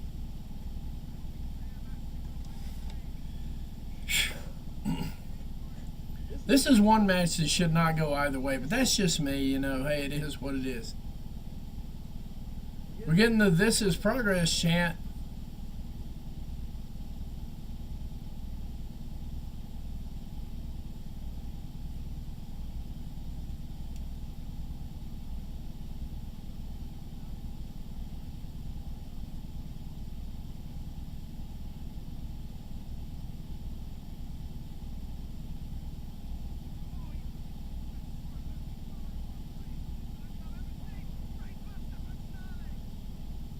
Nice.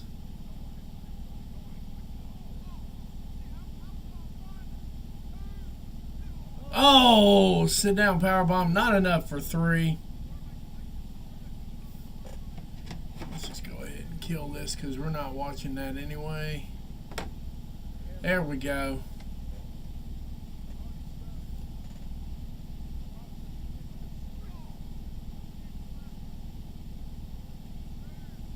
Not enough for 3. Noir kicking out at the last possible second.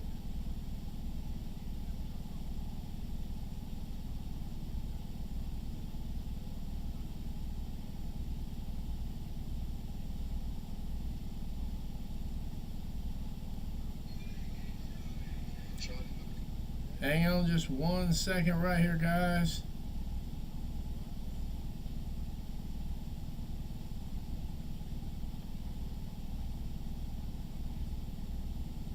What in the world just happened there?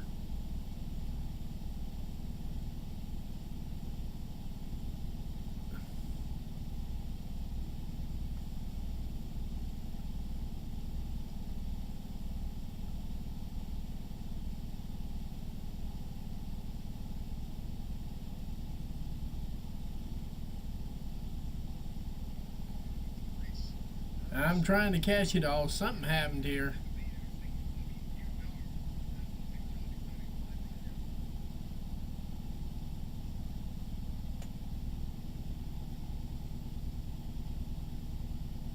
Give me just a second, guys. I'm having some issues here.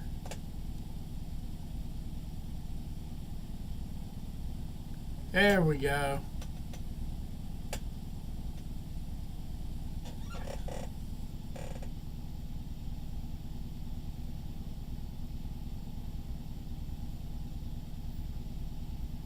Okay, I figured that out the hard way, guys. My bad. Trying to do clips like they asked me to do, because I have to do everything myself, you know, guys.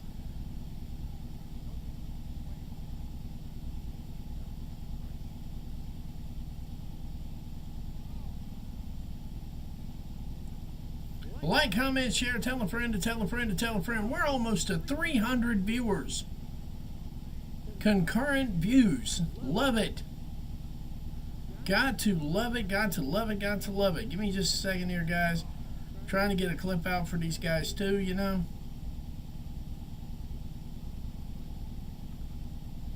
Yeah, I'm writhing in pain just watching this.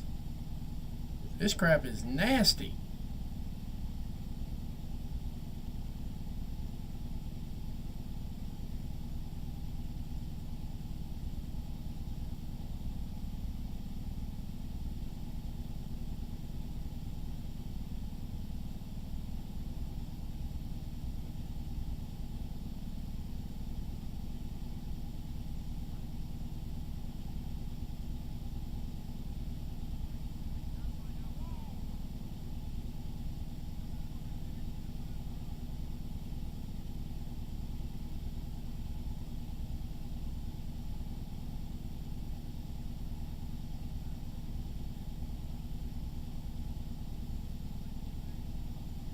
Give me 2 more seconds here, guys. We're almost done.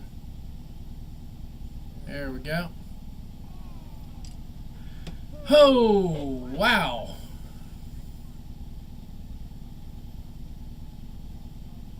I don't think I have Charlie Sterling and Cara Noir in my Christmas list here, but we're working on it right now.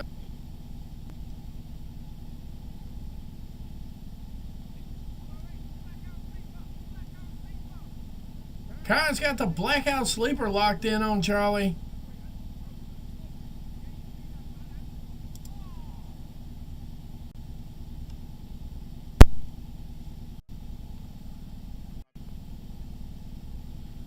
Wow.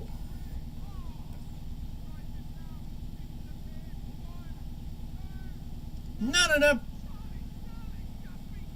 Charlie Sterling just, oh my God. Talk about a Descent storyline right now.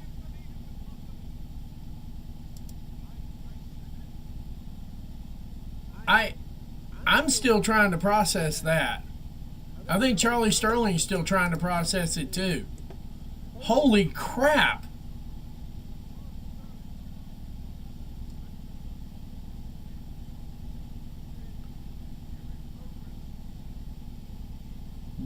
Wow.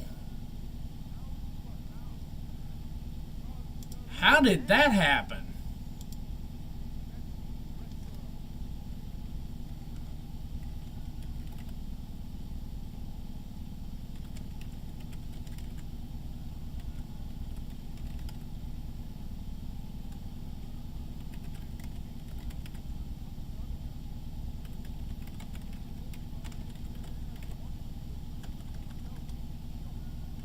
We're all in shock.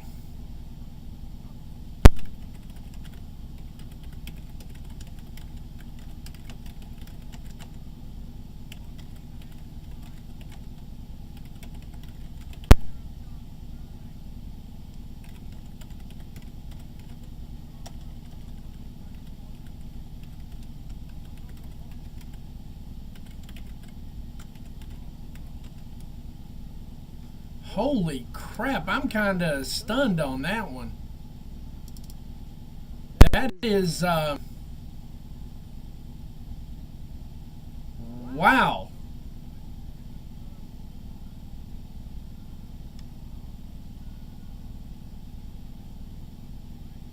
Noir not real happy either, obviously. That is wow. That is, guys, I'm stunned.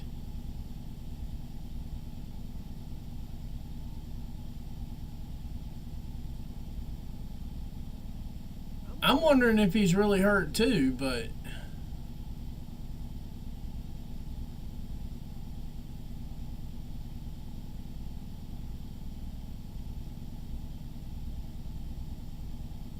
that's 3 losses, 3 shows, 3 losses. 3 in a row. No, I think he's legit hurt. It could be legit hurt. I don't know. Maybe I'll hear something from Progress themselves. And if I actually get any kind of information on that, I'll be sure to pass it on live here as we're going. As we approach 300 viewers, give me 1 second right here. Camera says it needs a reset. I'll be right back.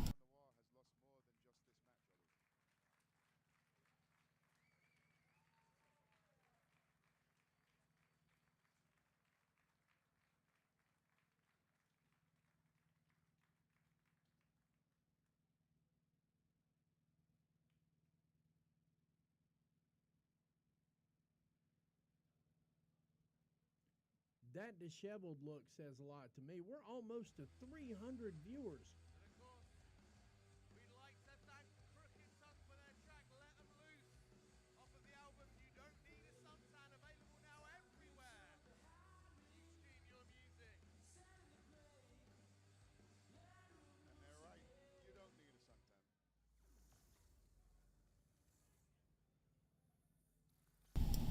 We are one away from 300 consecutive viewers, concurrent viewers right now.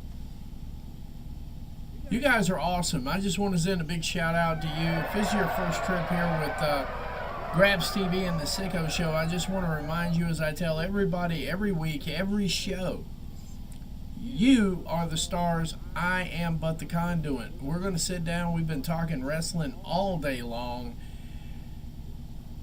It's been phenomenal. I got to text somebody and let them know something here real quick, too, because I got people coming over.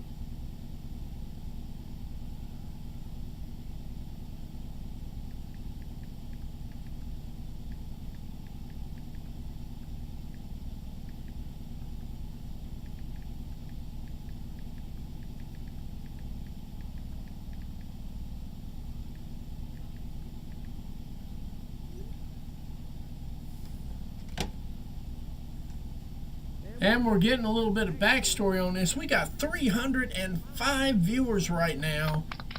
305. Good Lord, the twits are blowing it up. Let me see where we're at on everything else. Good Lord, thank you. We got 304 and wow. 304 just on Twitter alone. Thank you. Thank you very much, guys.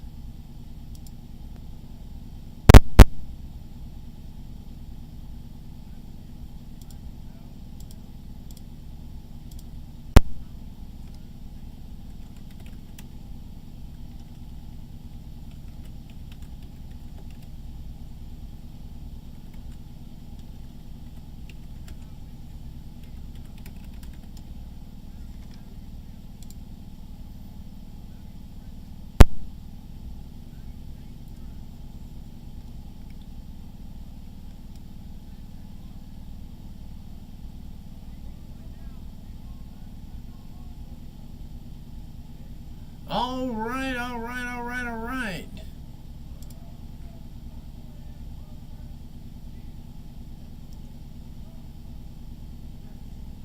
Progress's resident favorite right here, Session, Moth Martina.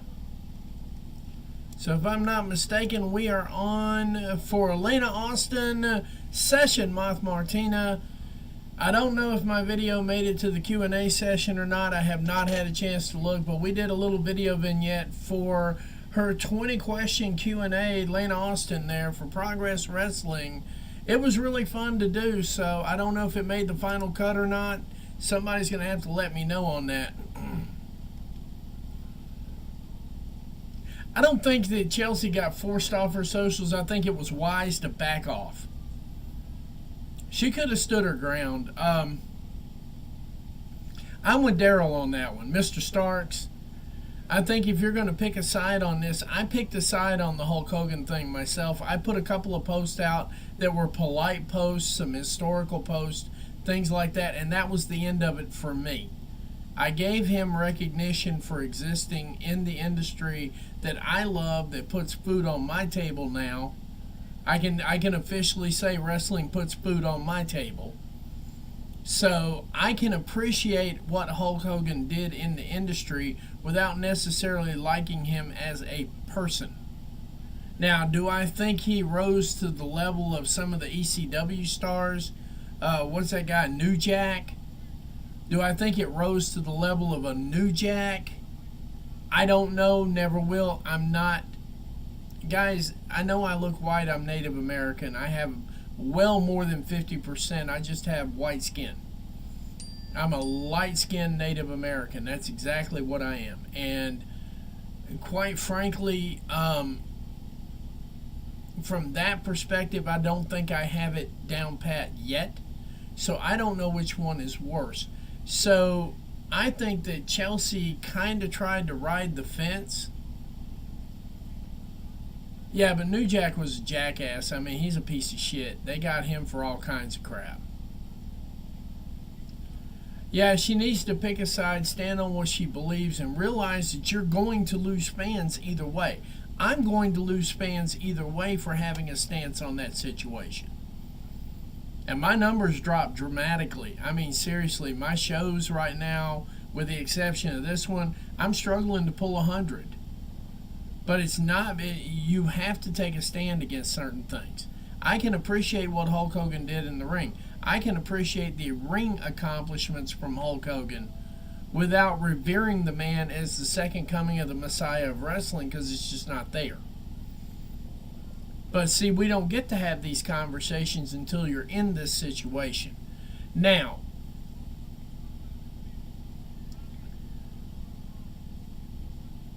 I think Hulk Hogan contributed a lot to the sport. I'm one of the very few people who actually grew up with his entire career. I saw him in the 70s. I saw him in the 80s. I saw his WWF run. I saw his WCW run. I saw all of that live. This is not something I viewed on YouTube. I lived it. I experienced it. It was phenomenal. There's nothing. There's no denying that it was phenomenal. And rest in peace, Hulk Hogan. Yes, please. And that's the extent of my praise for the man. I have had relationships in the past with black women. I've had relationships with Asian women. I've had relationships with white women. And I've had relationships now. My wife is also Native American. She's way more full-blooded than I am. But I've had relationships with black women, Asian women, the whole 9 yards. I can't imagine using some of the slurs because I know these people in their culture. And I don't agree with using the slurs. And I think it's an abomination. That being said, I think Chelsea almost did the right thing, but I think she's got too many people on both sides that caused her a little bit of trouble. I don't think they ran her off. I think it was smart to get off of socials for about a month or so. Let this kind of crap die down. Because we've got a couple of more of these bad boys coming down the pike here over the next 6 to 9 months, possibly a year. So you need to buckle up for some of this stuff, because some of this is going to get real ugly, real bad, real fast. I mean, you know, as we start getting into the twilight years of the founders of your current viewership, not necessarily mine. Most of my founders are dead. So the people who inspired my viewership, my fandom, are dead and gone. Yours are on the way. And I think we're just at the tip of the iceberg. We haven't seen the whole story yet. Hulk Hogan is the biggest one. But at the same time, there's plenty more where he came from. Wrestling as a whole, in the 60s, 70s, 80s, and even into the 90s, will never acknowledge how much they held down their minority wrestlers. I didn't say black wrestlers, because it's all minorities.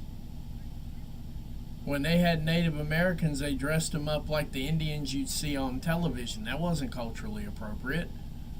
They had Hispanic people, and they always had them as raging angry Mexicans. You know, this is how the industry worked. This is how the kayfabe industry worked. And people took that shit to heart. So you're just getting into the introduction to the rest of your funerals to come over the next 2 to 3 years. Possibly 4 to 5. This is just the start.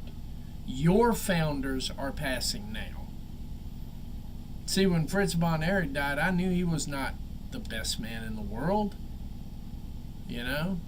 Jerry Jarrett, also not the best man in the world. Jim Crockett, not the best man in the world. But they had significant contributions to my viewership and my fandom. Yours are coming. So, buckle up. It's just getting started. But that being said, I don't think Chelsea should have got off of socials. I think she should have stood tall. I know if it were me, I'm still standing tall against what I say and how I feel about things.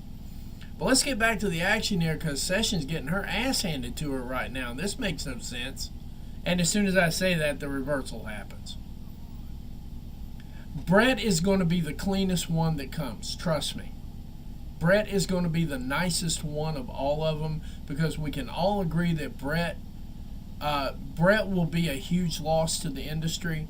Even though I don't like the way he bitches and moans about stuff now, he has the right to do that. He's one of the best. One of the best. But Bret Hart is going to be your cleanest funeral. You can write that one down and take notes on it. Bret Hart is going to be your cleanest funeral. When Kurt Angle dies, you're going to be really heartbroken the way people talk about him. And to be fair, 50% of it's going to be a lie. But there's about 50% of the banter that's going to come out when he passes that is not going to be pleasant, and it's going to be true. About 50% of it's going to be a lie. The other 50% of it's going to be true. But Kurt Angle is going to be your bad one. When Kurt Angle finally does pass down the road, he's 15, 20 years. I don't think he's going anywhere 15, 20 years. But when that moment finally comes, you're going to be swinging chairs left and right defending him. Bret Hart's going to be the only clean one out of this whole batch that goes. Shawn Michaels got a nasty past. I'm not going to miss Kevin Nash at all. And I'm saying that up front before it ever happens, while he's alive. And Big Kev, I don't give a fuck what you got to say about that, because I know what you got to say about it. But I'm not going to miss Kevin Nash at all. X-Pac, I'm going to miss a little bit because he's got a redemption story to him. But he had a nasty past. And the way they treated Joanie Lawler, no, hands down, no. She should be a standalone. And I think she is now, I'm not sure. I think she's a standalone for the Hall of Fame. I could be wrong about that because I don't pay much attention to their Hall of Fame. There's no building. But, yeah, Kurt Angle's going to be the bad one, and about half of what they say about him is going to be a lie because it's going to be manufactured by the WWE. But, yeah, ooh, nice shot. Lana is improving every match I see her work. Lana Austin is working quite well the whole way across. So, big knee. But yeah, when those things come along, but I mean, yeah, Kurt will absolutely sting, and I take that back. We got one that's going out when that does happen, when Sting dies. When Sting's funeral comes around, that's another 10, 15 years down the road. I don't see him leaving anytime soon. But when Sting leaves, that's going to be a clean one. So I would say Sting, Bret Hart, and that's honestly it. Out of all of your founders, that's it.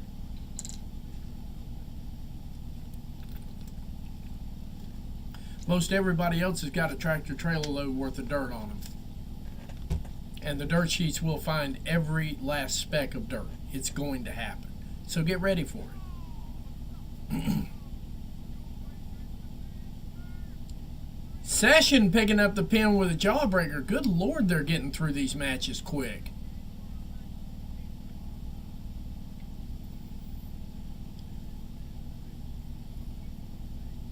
We've only got 2 more matches and a face-off to happen here. Do we even have that? Let me check that one more time. We might not have but one more match. Okay, we've got Charlie Sterling, we got Adam Max, we got Session Month, we got this, we got Axel Tishel. We have one more match and a face-off. This show is going super fast, even with the 20-minute. Oh, Flair's going to be nasty. Flair's going to be nasty. We know Vince McMahon's going to be nasty. Flair is actually one of the last of the founders of mine. Flair is one of the last of the founders. Because most of my actual founders are gone. I think Flair's it.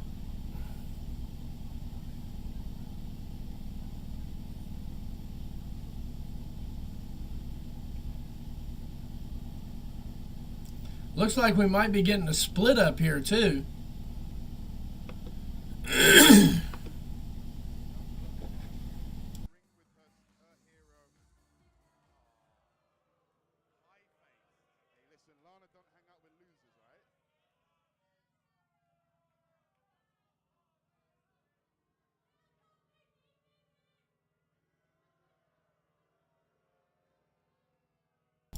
And my bad, that wasn't even Lana Austin in the match. That was her little lackey girl. Which I think we might be getting a split up on that one, like right now.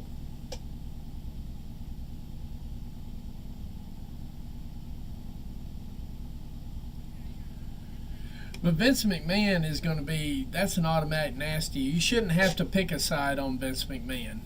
But Ric Flair is going to be nasty. Heyman will be nasty. Heyman will be very nasty because he's never going to overcome not paying his wrestlers, not doing the right thing with ECW. Vince McMahon didn't kill ECW. This is going to be very controversial. Vince McMahon did not kill ECW. Not paying your fucking bills killed ECW. So let's get real about that. Because I know what Paul Heyman's had to say. Where's my other finger? There we go. Keep everything in perspective here because I'm going Paul Heyman killed ECW. Now, will I say that Vince McMahon probably provided a little bit of the potion? Possible. But yeah, no. When it comes down to it, when it all sits down, they're getting ready to have the face-off right now. So that means Progress is doing the right thing, and Riho is going to be main eventing tonight. That is awesome. But see, that's the whole thing of it. What was Paul doing with all that money? Because before everybody got all nicey about Paul Heyman because he's now an underlord at WWE, and that is the correct word, underlord at WWE. Before everybody got nicey about it, everybody had the same story and never paid his bills.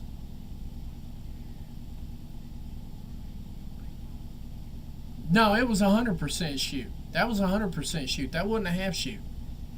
Paul Heyman shot. Yeah. Paul Heyman shot. That was about 100% shoot. I would say at least, at the bare minimum, it was 80% shoot. It was bare minimum, I will say it was 80% shoot. But I mean, you can't not pay your bills and stay in business. Some of us found that out the hard way. It wasn't that I couldn't pay my bills; it's that there was somebody working to undercut me. But you know, and that's not bad. That's not making excuses. Some of my bills didn't get paid for the store, so yeah. But I mean, if you don't pay your bills, you go out of business. We got 335 viewers. I love these numbers. Thank you guys very much. Progress never fails to amaze me and how many numbers we get out for this one. I can't wait till it becomes one of the Sicko Brews shows. And we got that 100-liter brew pot sitting right in the middle of all this, and y'all are watching that, and we're watching this.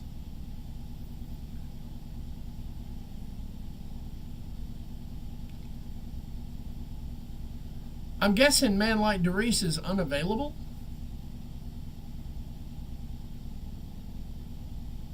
Help me out with this one, Reese or Catherine. I forget this guy's name and he's not listed. Help me out with this one because I'm kind of lost on. I know his face because I remember him from the last two.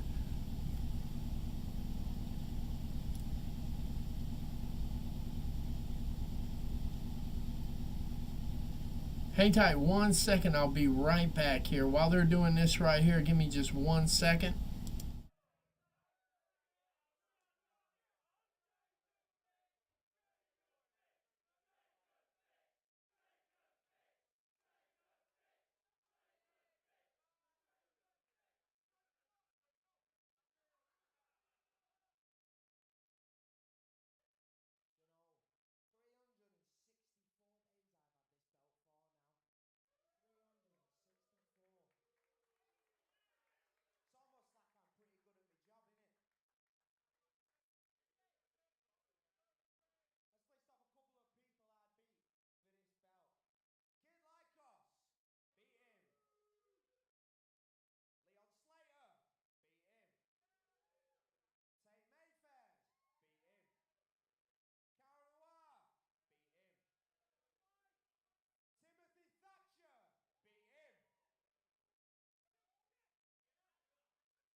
There's Man Like Darius. Give me just a second here.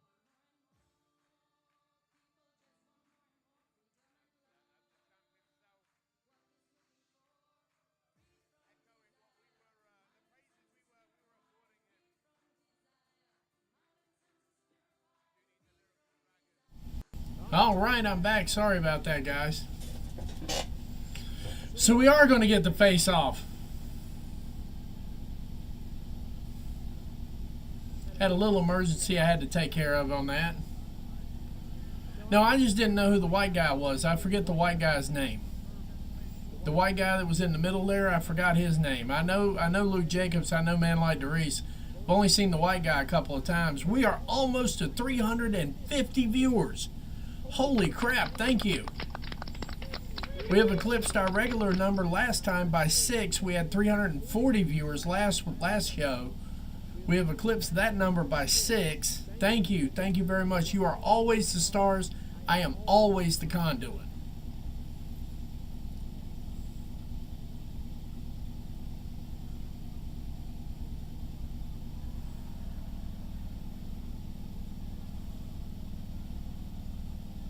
Oh boy.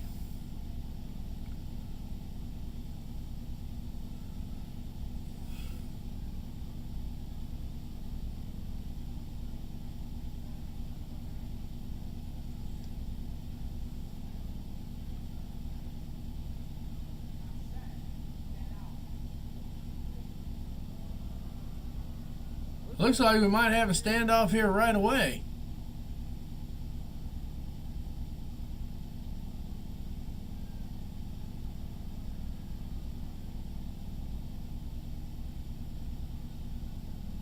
Luke Jacobs is my favorite guy there. Whoever picks him up is going to get a gem.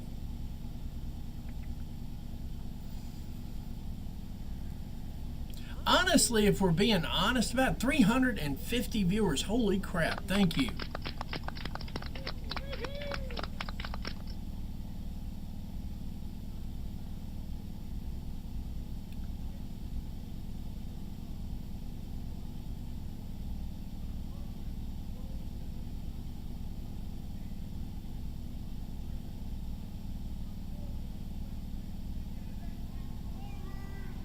So we're getting that next week, or next month, sorry.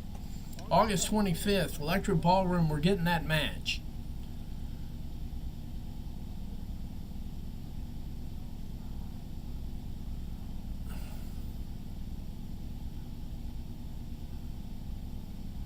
Yeah, no, Luke Jacobs is the real deal. I gotta say that. I think Man Like DeReese is the real deal. I think he'd make a phenomenal addition down there with, oh God, what's his name? Leon Slater. My brain does freeze every once in a while. I think he'd make a great addition with Slater down in TNA. I think Luke Jacobs would too. I think Luke Jacobs would make TNA happy too. I think TNA should stick with this British stuff.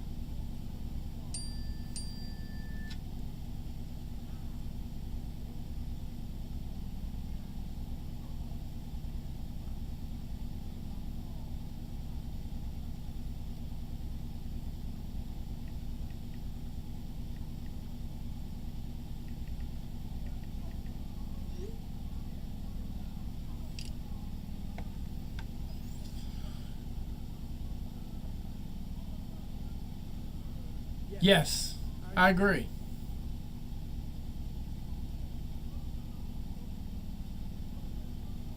The only thing that kills me is this part of the show here where I have no geographical reference. I don't know what Birmingham is. I mean, I know where it's at, but I don't know what the significance of it is.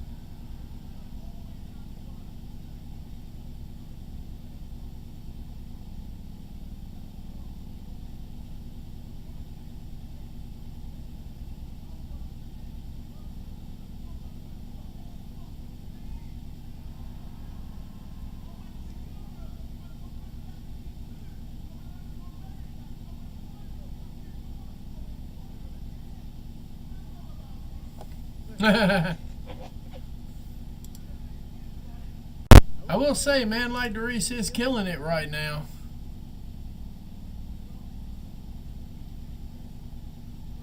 There we go.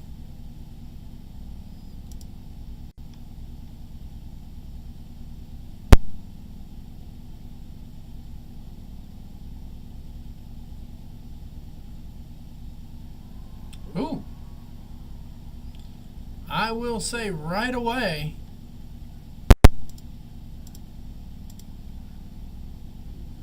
that is interesting right there.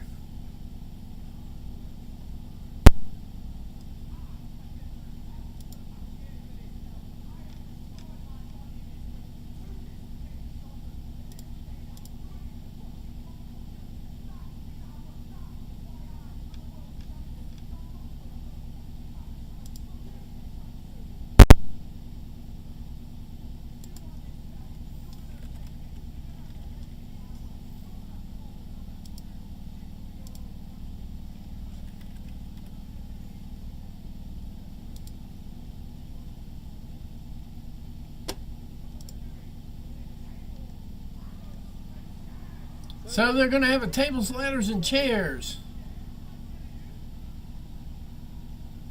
Always overlooked. Okay, okay. So it's kind of like, you know, growing up in New Jersey. I don't know.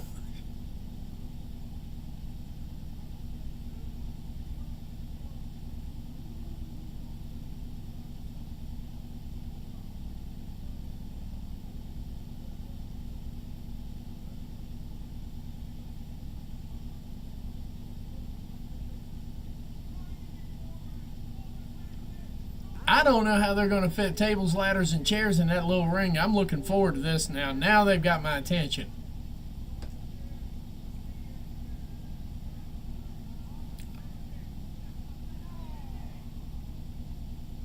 Who is that guy? Now this is...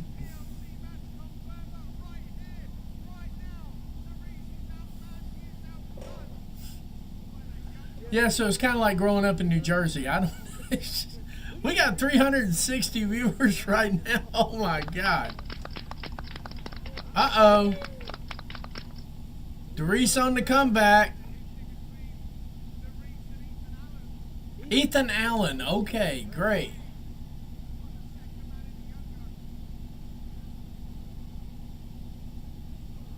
Oh.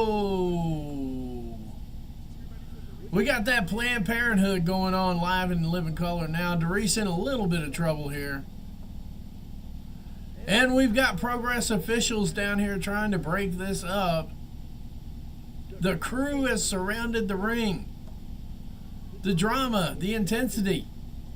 Roll my road, Reggie. Oh, wow. Kind of like a house call followed up by a pile driver. Ethan Allen was the name I was having a hard time coming up with.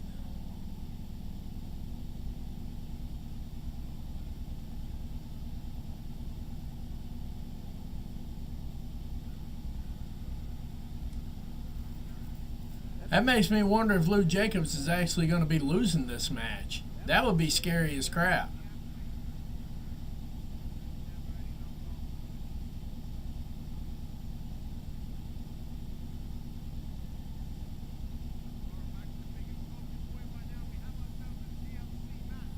We have ourselves a TLC match for Chapter 183. This is going to be... And by the way the set looks right now is the way it's going to look forever for right now until we get the new stuff in. Then I'm going to split up the Stay Humble. We're going to have two side-by-sides over here. And that's how it's going to be working going forward. But hey guys, I really appreciate that. We're going to take 1 minute here while they're getting this set up. I'll be right back.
I'm back. Give me just a second here. We're trying to get everything laid up here.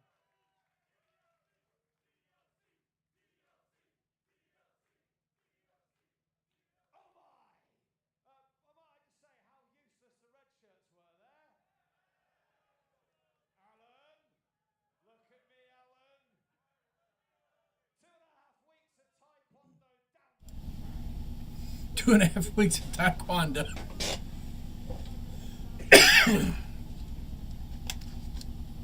That would be our main event.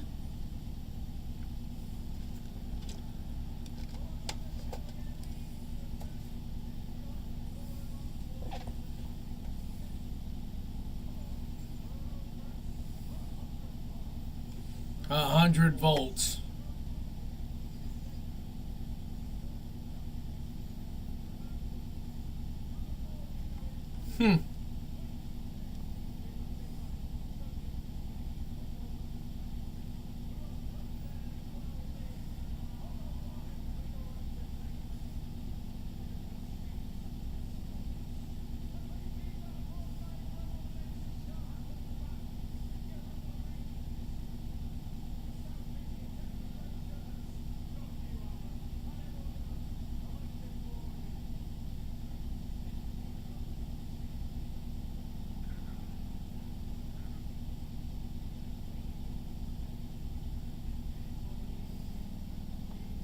Welcome to the main event. We got 371 viewers live and in living color.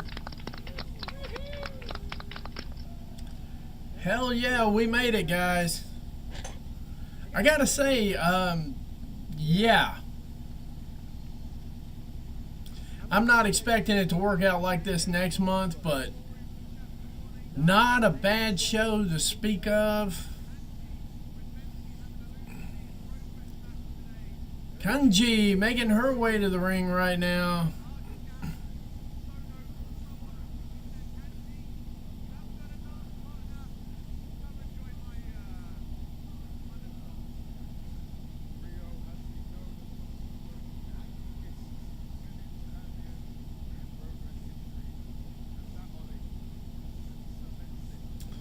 Like, comment, share, tell a friend to tell a friend to tell a friend. We are getting close to 400 viewers right now.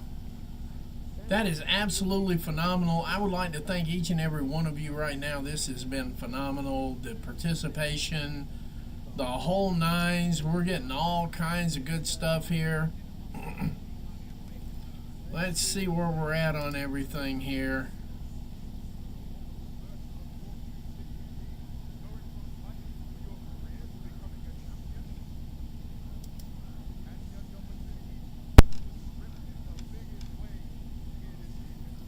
All right, we got two more shares. Jamerson, the Juggernaut, and Keem. Thank you guys very much. Voice of the Marks gave us a share. I appreciate that. Lucy, just Lucy, gave us a share. 7, Progress Wrestling themselves gave us a share. AEW Defender with a share. Appreciate you. Leslie with a share. Catherine with the share. GW Podcast with the share. Thank you very much.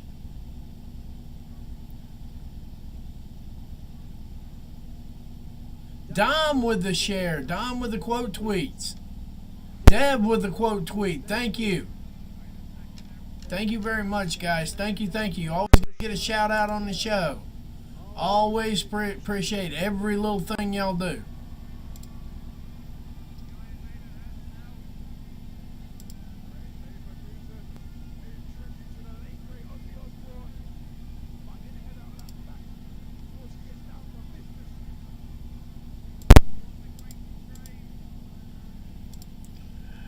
Rain making her way to the ring right now, but that's all fun and games until somebody runs into Riho. Definitely a friend of the show, Riho. I appreciate her every single day. Always drops little nuggets here and there.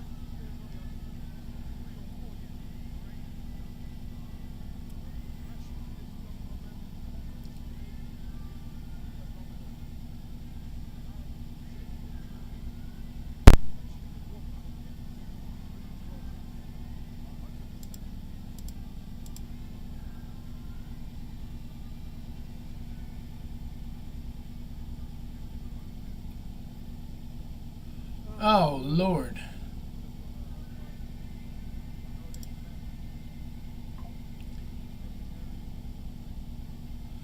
This is going to be spectacular. Wow, we are almost to 400. It's getting easier and easier. Thank you very much, guys. Thank you, thank you, thank you, Reese. Thank you. I don't have a way to do that over there, but I'll figure it out.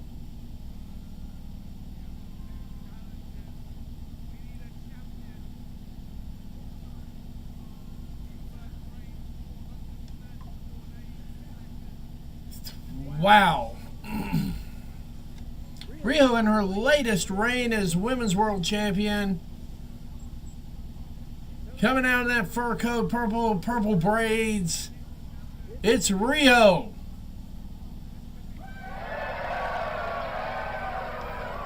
Definitely my pick to win the show, win the match. We end the show right now. This is my match to watch today anyway.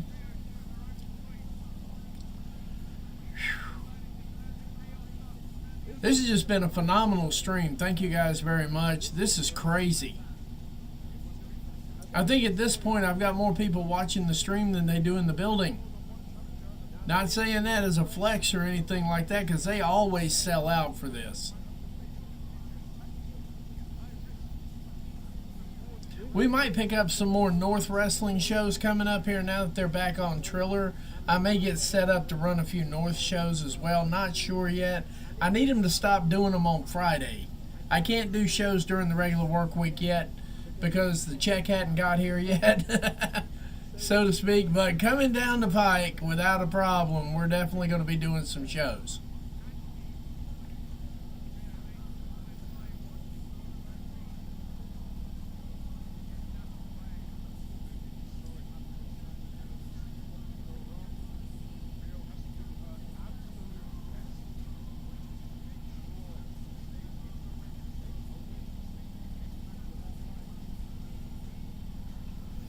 Yeah, I was going to say, I think it's a little odd to be turning your back on these two ladies here. They're both hungry.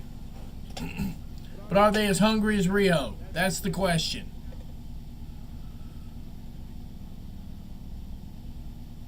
Like, comment, share, tell a friend to tell a friend. We are in the main event. Progress Chapter 182, Stay Humble. She's a tweener, if you ask me.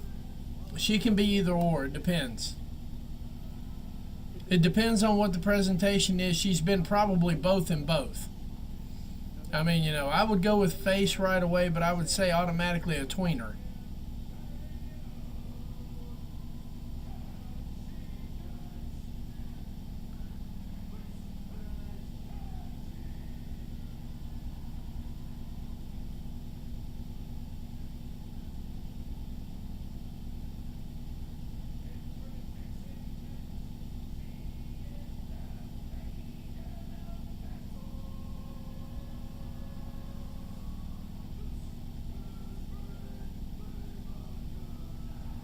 So we've got Kanji and Rain out of there now, and standing there in a fur coat, carrying nothing but gold and or silver, depending on how you want to do it. This is your top female prospect now that everybody else is. She was the top female prospect even then. But Rio works all over all the territories in Europe.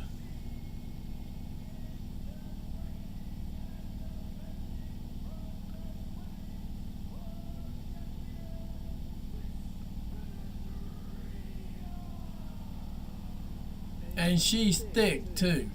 Thick. A lot of muscle on this woman.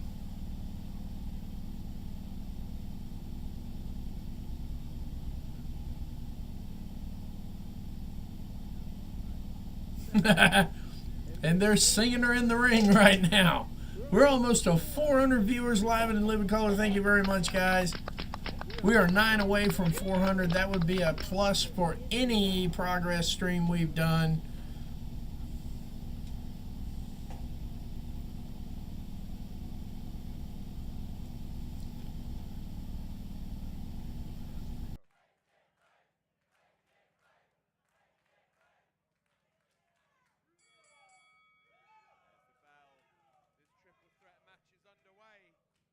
And there's the bell. Competitors, Kanji, Rio, more experienced, looking a bit more loose, a bit more relaxed. Rain looking a bit, not tense, but very focused. You see neither woman looking to rush into this. Neither woman looking to... The face-off in these, one thing I will give British Strong Style, the face-offs that they do in matches like this right here are absolutely phenomenal. And this action is going to be non-stop. Oh! That was vicious. Damn.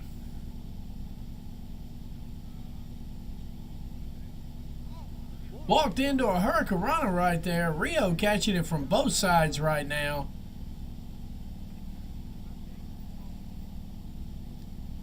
Rio literally fighting her way out of everything.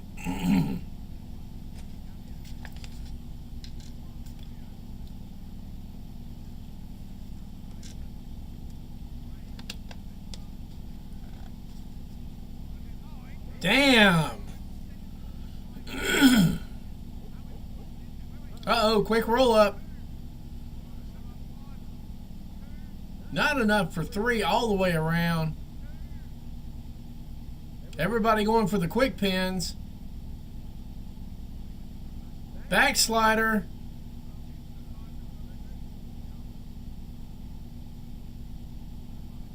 Crucifix.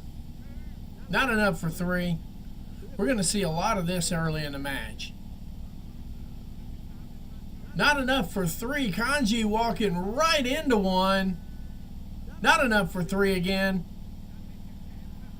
Lots of action. Giving it up for the women. We're at 401 viewers.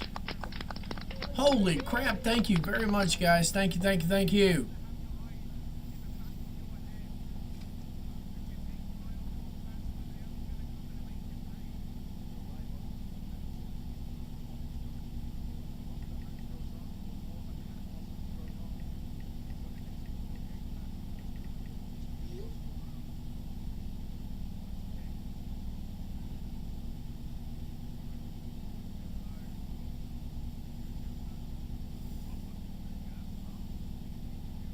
We are absolutely killing it today. Thank you very much. Thank you, thank you, thank you. Solid suplex. Oh, big headbutt. Rio's starting to take over this match slowly but surely. I get the feeling you could put 5 on 1 and she could figure it out.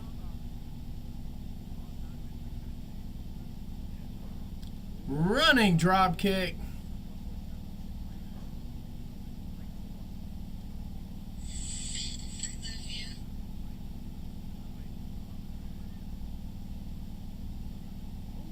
Ooh, solid. Damn.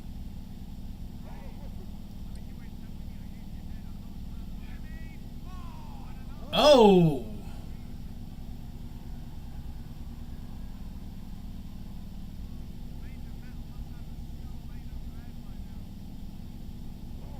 Oh, pump handle suplex.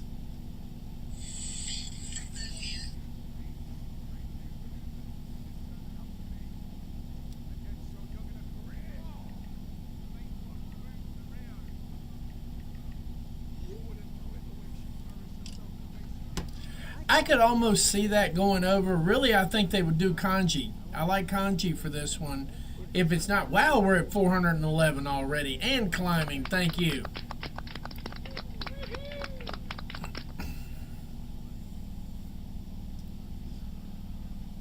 This is absolutely amazing. Thank you, thank you, thank you.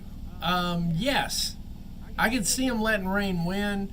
But the underdog or the undercard winner for me in this one, if it's not going to be Riho, probably be Kanji.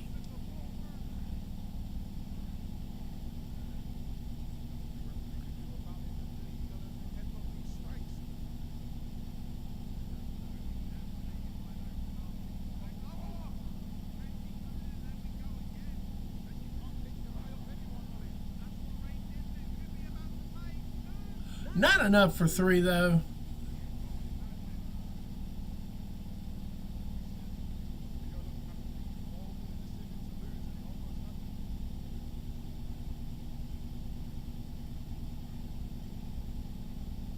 Ooh, neck twist.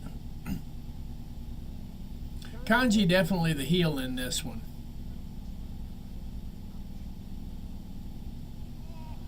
Ooh, solid kick to the back of Riho.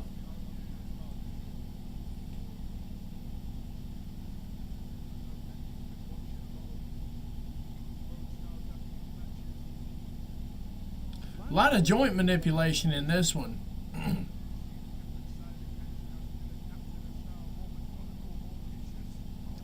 Ooh. Dislocate coming up.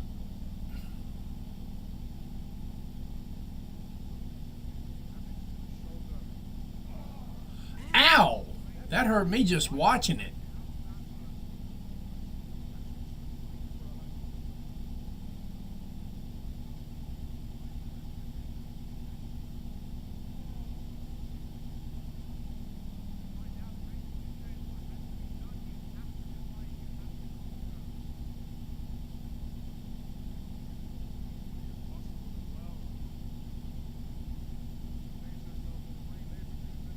Good night, Irene, on that one. Shoulder dislocated.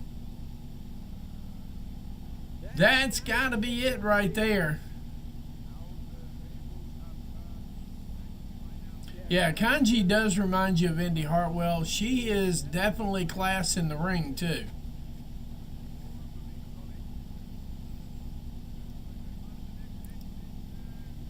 Octopus. Got her in an octopus. This right here could be a good night Irene right here.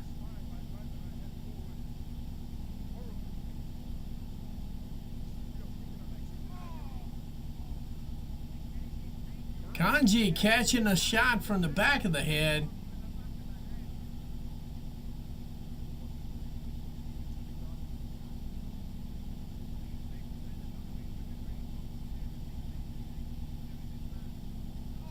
Oh, what a chop.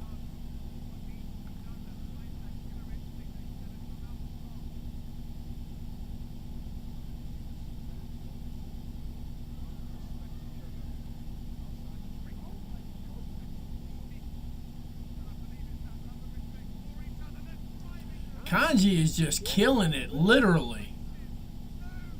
Not enough for 3, though. Lane kicking out right at the last possible second. But no, Kanji's one of those methodicals, but she's got a lot of action to go behind it.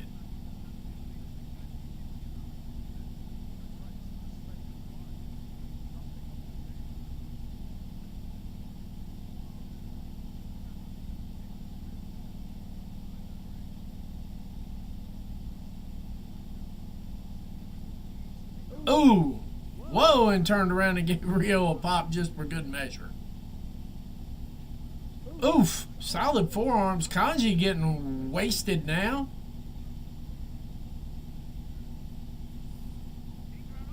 Oh, and Seguri out of nowhere. Super kick from Rio. Pele kick from Lane. Just straight punches from Kanji. Solid chop. Big headbutt out of nowhere. Another headbutt. Kanji's got to be thinking a different world. Hidden blade from Kanji. Not enough for 3 because it's broken up by Rio. Nice sequence.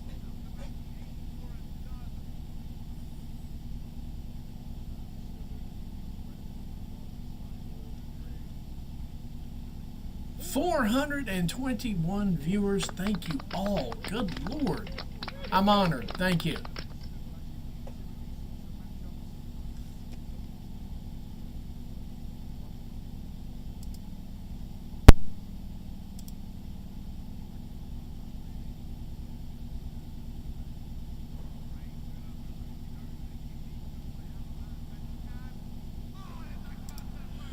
Wow. Not enough for 3, though. Good Lord. What a stressor this is, guys.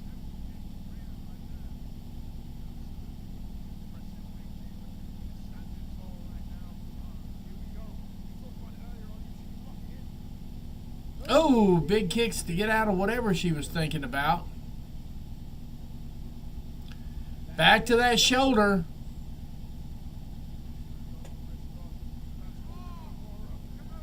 Kimura lock out of nowhere.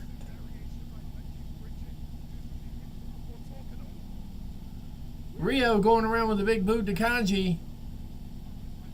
Package pile driver.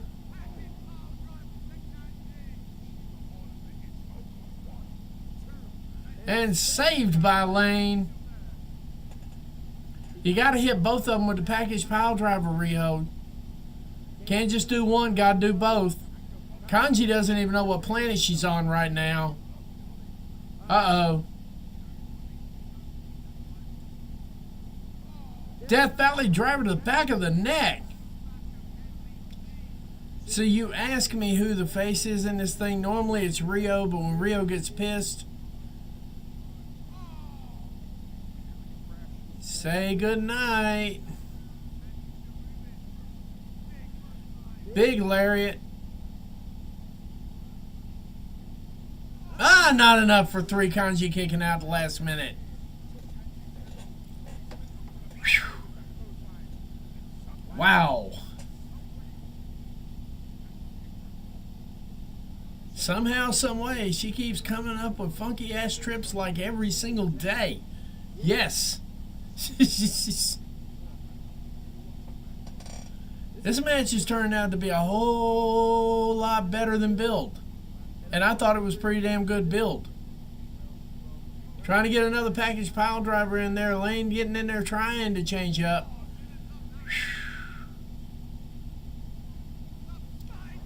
Spinebuster. Uh-oh. Got it. The Lion Tamer. She's tapped in now. Wouldn't need Kanji to come back here. Dragon Sleeper. We might have a tap here.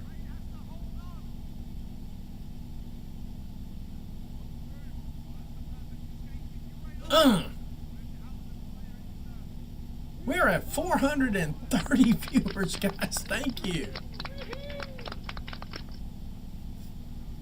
Yeah, this is a very entertaining match. I knew it would be, and I'm glad they main evented with this. Because Lane, Kanji, Riho would sell out anywhere, to be honest with you. I think it would actually sell Ireland out, too.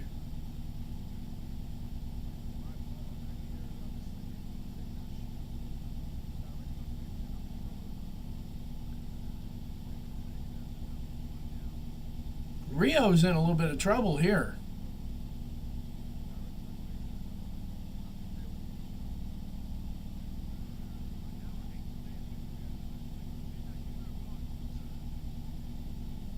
All right, Rio's in the deep end here now.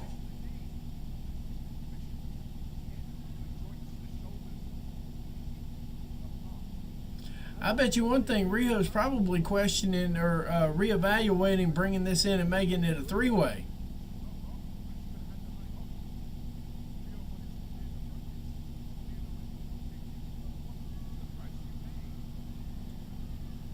Nina Samuels being injured is what brings in Kanji.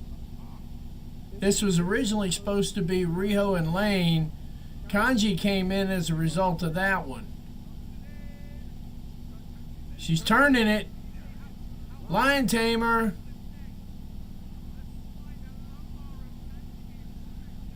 Now this is where Rio should... There you go.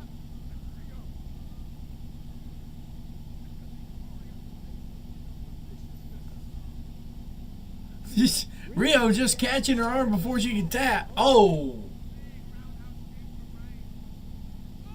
Oh, big roundhouse from Rio. Package pile drive. Oh no, suplex.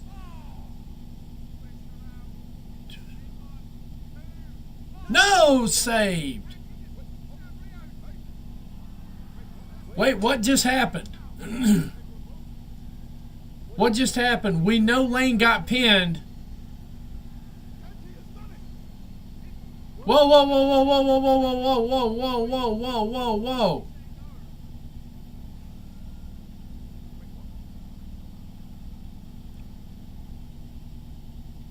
Rio was on top. Pause if necessary. Waiting on the ref decision here. This is going to be a call out here. We'll probably get Rio and Kanji at chapter 183. This might be a hellacious build.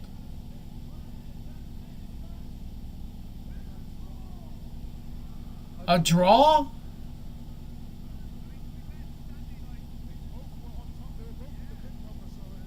They both were involved in the pin.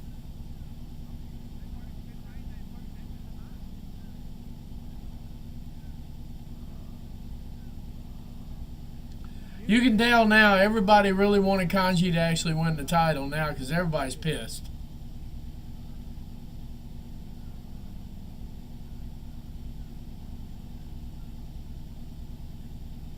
Rio was on top of Lane. Kanji was on top of Rio.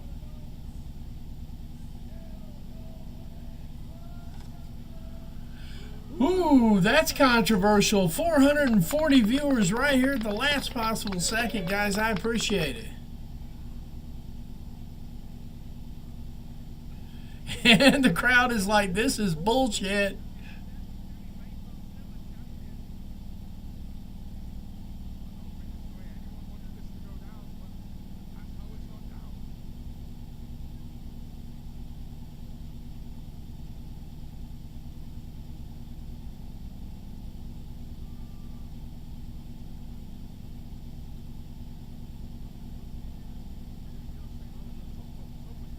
Rio and Kanji, this is going to be a hellacious thing for... It looks like 183 is shaping up.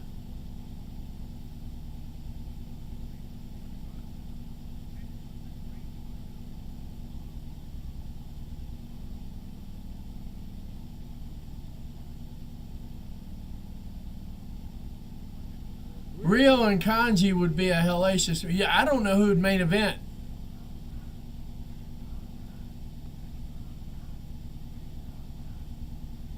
Never mind, we're going to get a restart.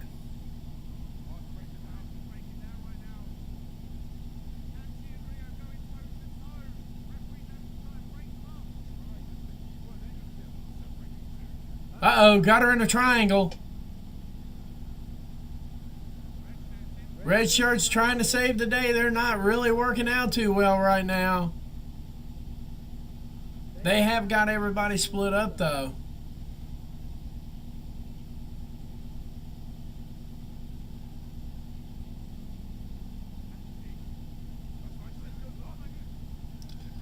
And we're back at it again. Now, WWE, take note, this is how you do brawls. Uh-oh, she got the red shirt tied up.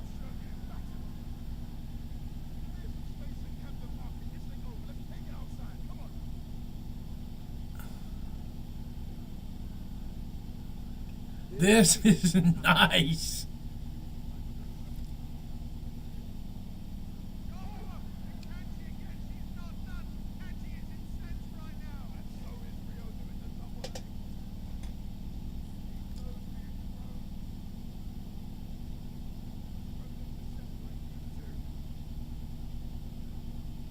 Looks like we're going to have a brawl to end it all right here.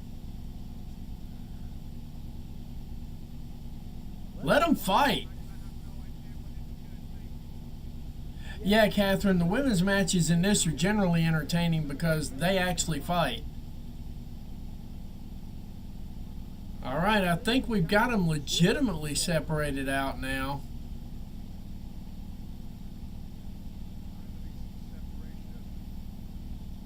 Now give Rio the mic.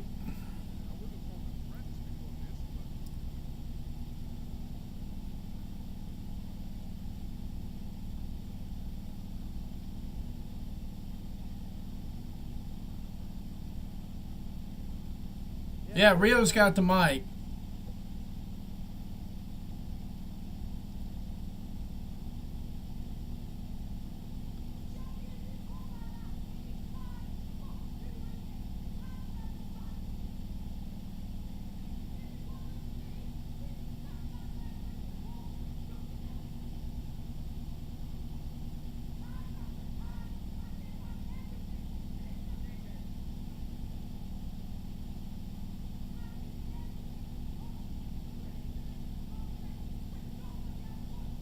There we go.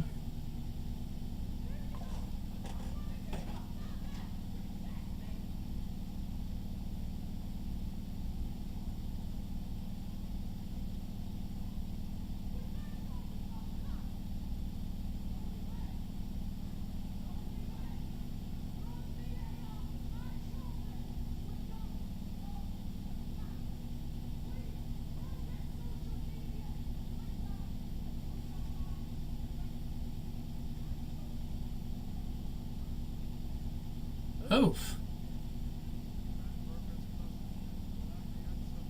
Yeah, no, it wouldn't. It wouldn't. So we're building.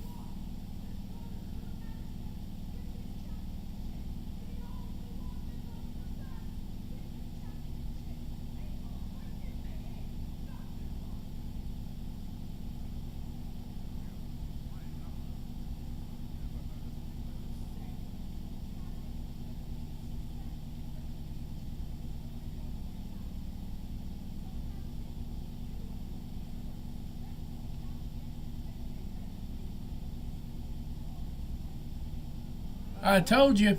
There it is.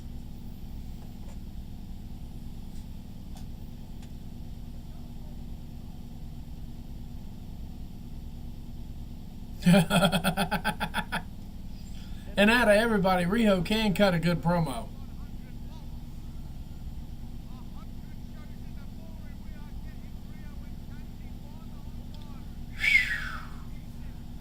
Rio and Kanji, 183, August 25th.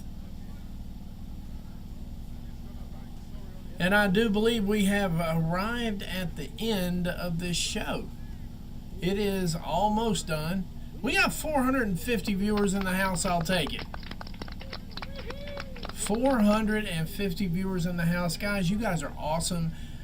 I do want to say, as the show is starting to come down to an end here, I want to thank all of you for joining us today at Graps TV and the Sicko Show. I've been your host, the Matty Man. It is almost 1:15 here on the East Coast. Plenty of day left. It is what it is. Yeah, take my money for that match, too. Yeah. I think they'll probably sell this thing out in a week. If they're not sold out within a week, I'd be shocked. This show will sell out in a week without even a question. And, of course, they are shutting the show down there. I figured that was coming, so we'll be doing the exact same thing. I want to thank everybody who liked. I want to thank everybody who commented. I want to thank everybody who shared. Definitely with comments. I love having this. This day has flown by really, really quickly, and it's all because of you. It's like I say, you are the stars. I am the conduit. We've had some great wrestling talk here. We've enjoyed it, but now it is time for this show to come to an end. I really want to thank each and every one of y'all for being here today. And, of course, we are going to be back live on Wednesday for your AEW Dynamite Live Watch Along. So if you like what you saw today, jump on back in. We'll be talking more wrestling, the whole 9 yards. We'll be covering AEW Dynamite and Catherine's favorite all-time, her GOAT. Hangman Adam Page is going to be defending the AEW World Title against Mox. And Dustin Rhodes and Kyle are going to go at it in a Chicago street fight. So it's going to be an exciting card there for Wednesday, and I'll be right back here. But for right now, I'm going to go ahead and let this thing go for the day. You guys have been phenomenal, as I said before. 454 on the finals. So I just want to say good day, good night, wherever you may be. God bless, and good day and good night, America, and the UK, wherever you are. Take care, and we'll see you on Wednesday. Back to race, and we're all back to race, living in the head of a cyborg reset. The future's here. We don't need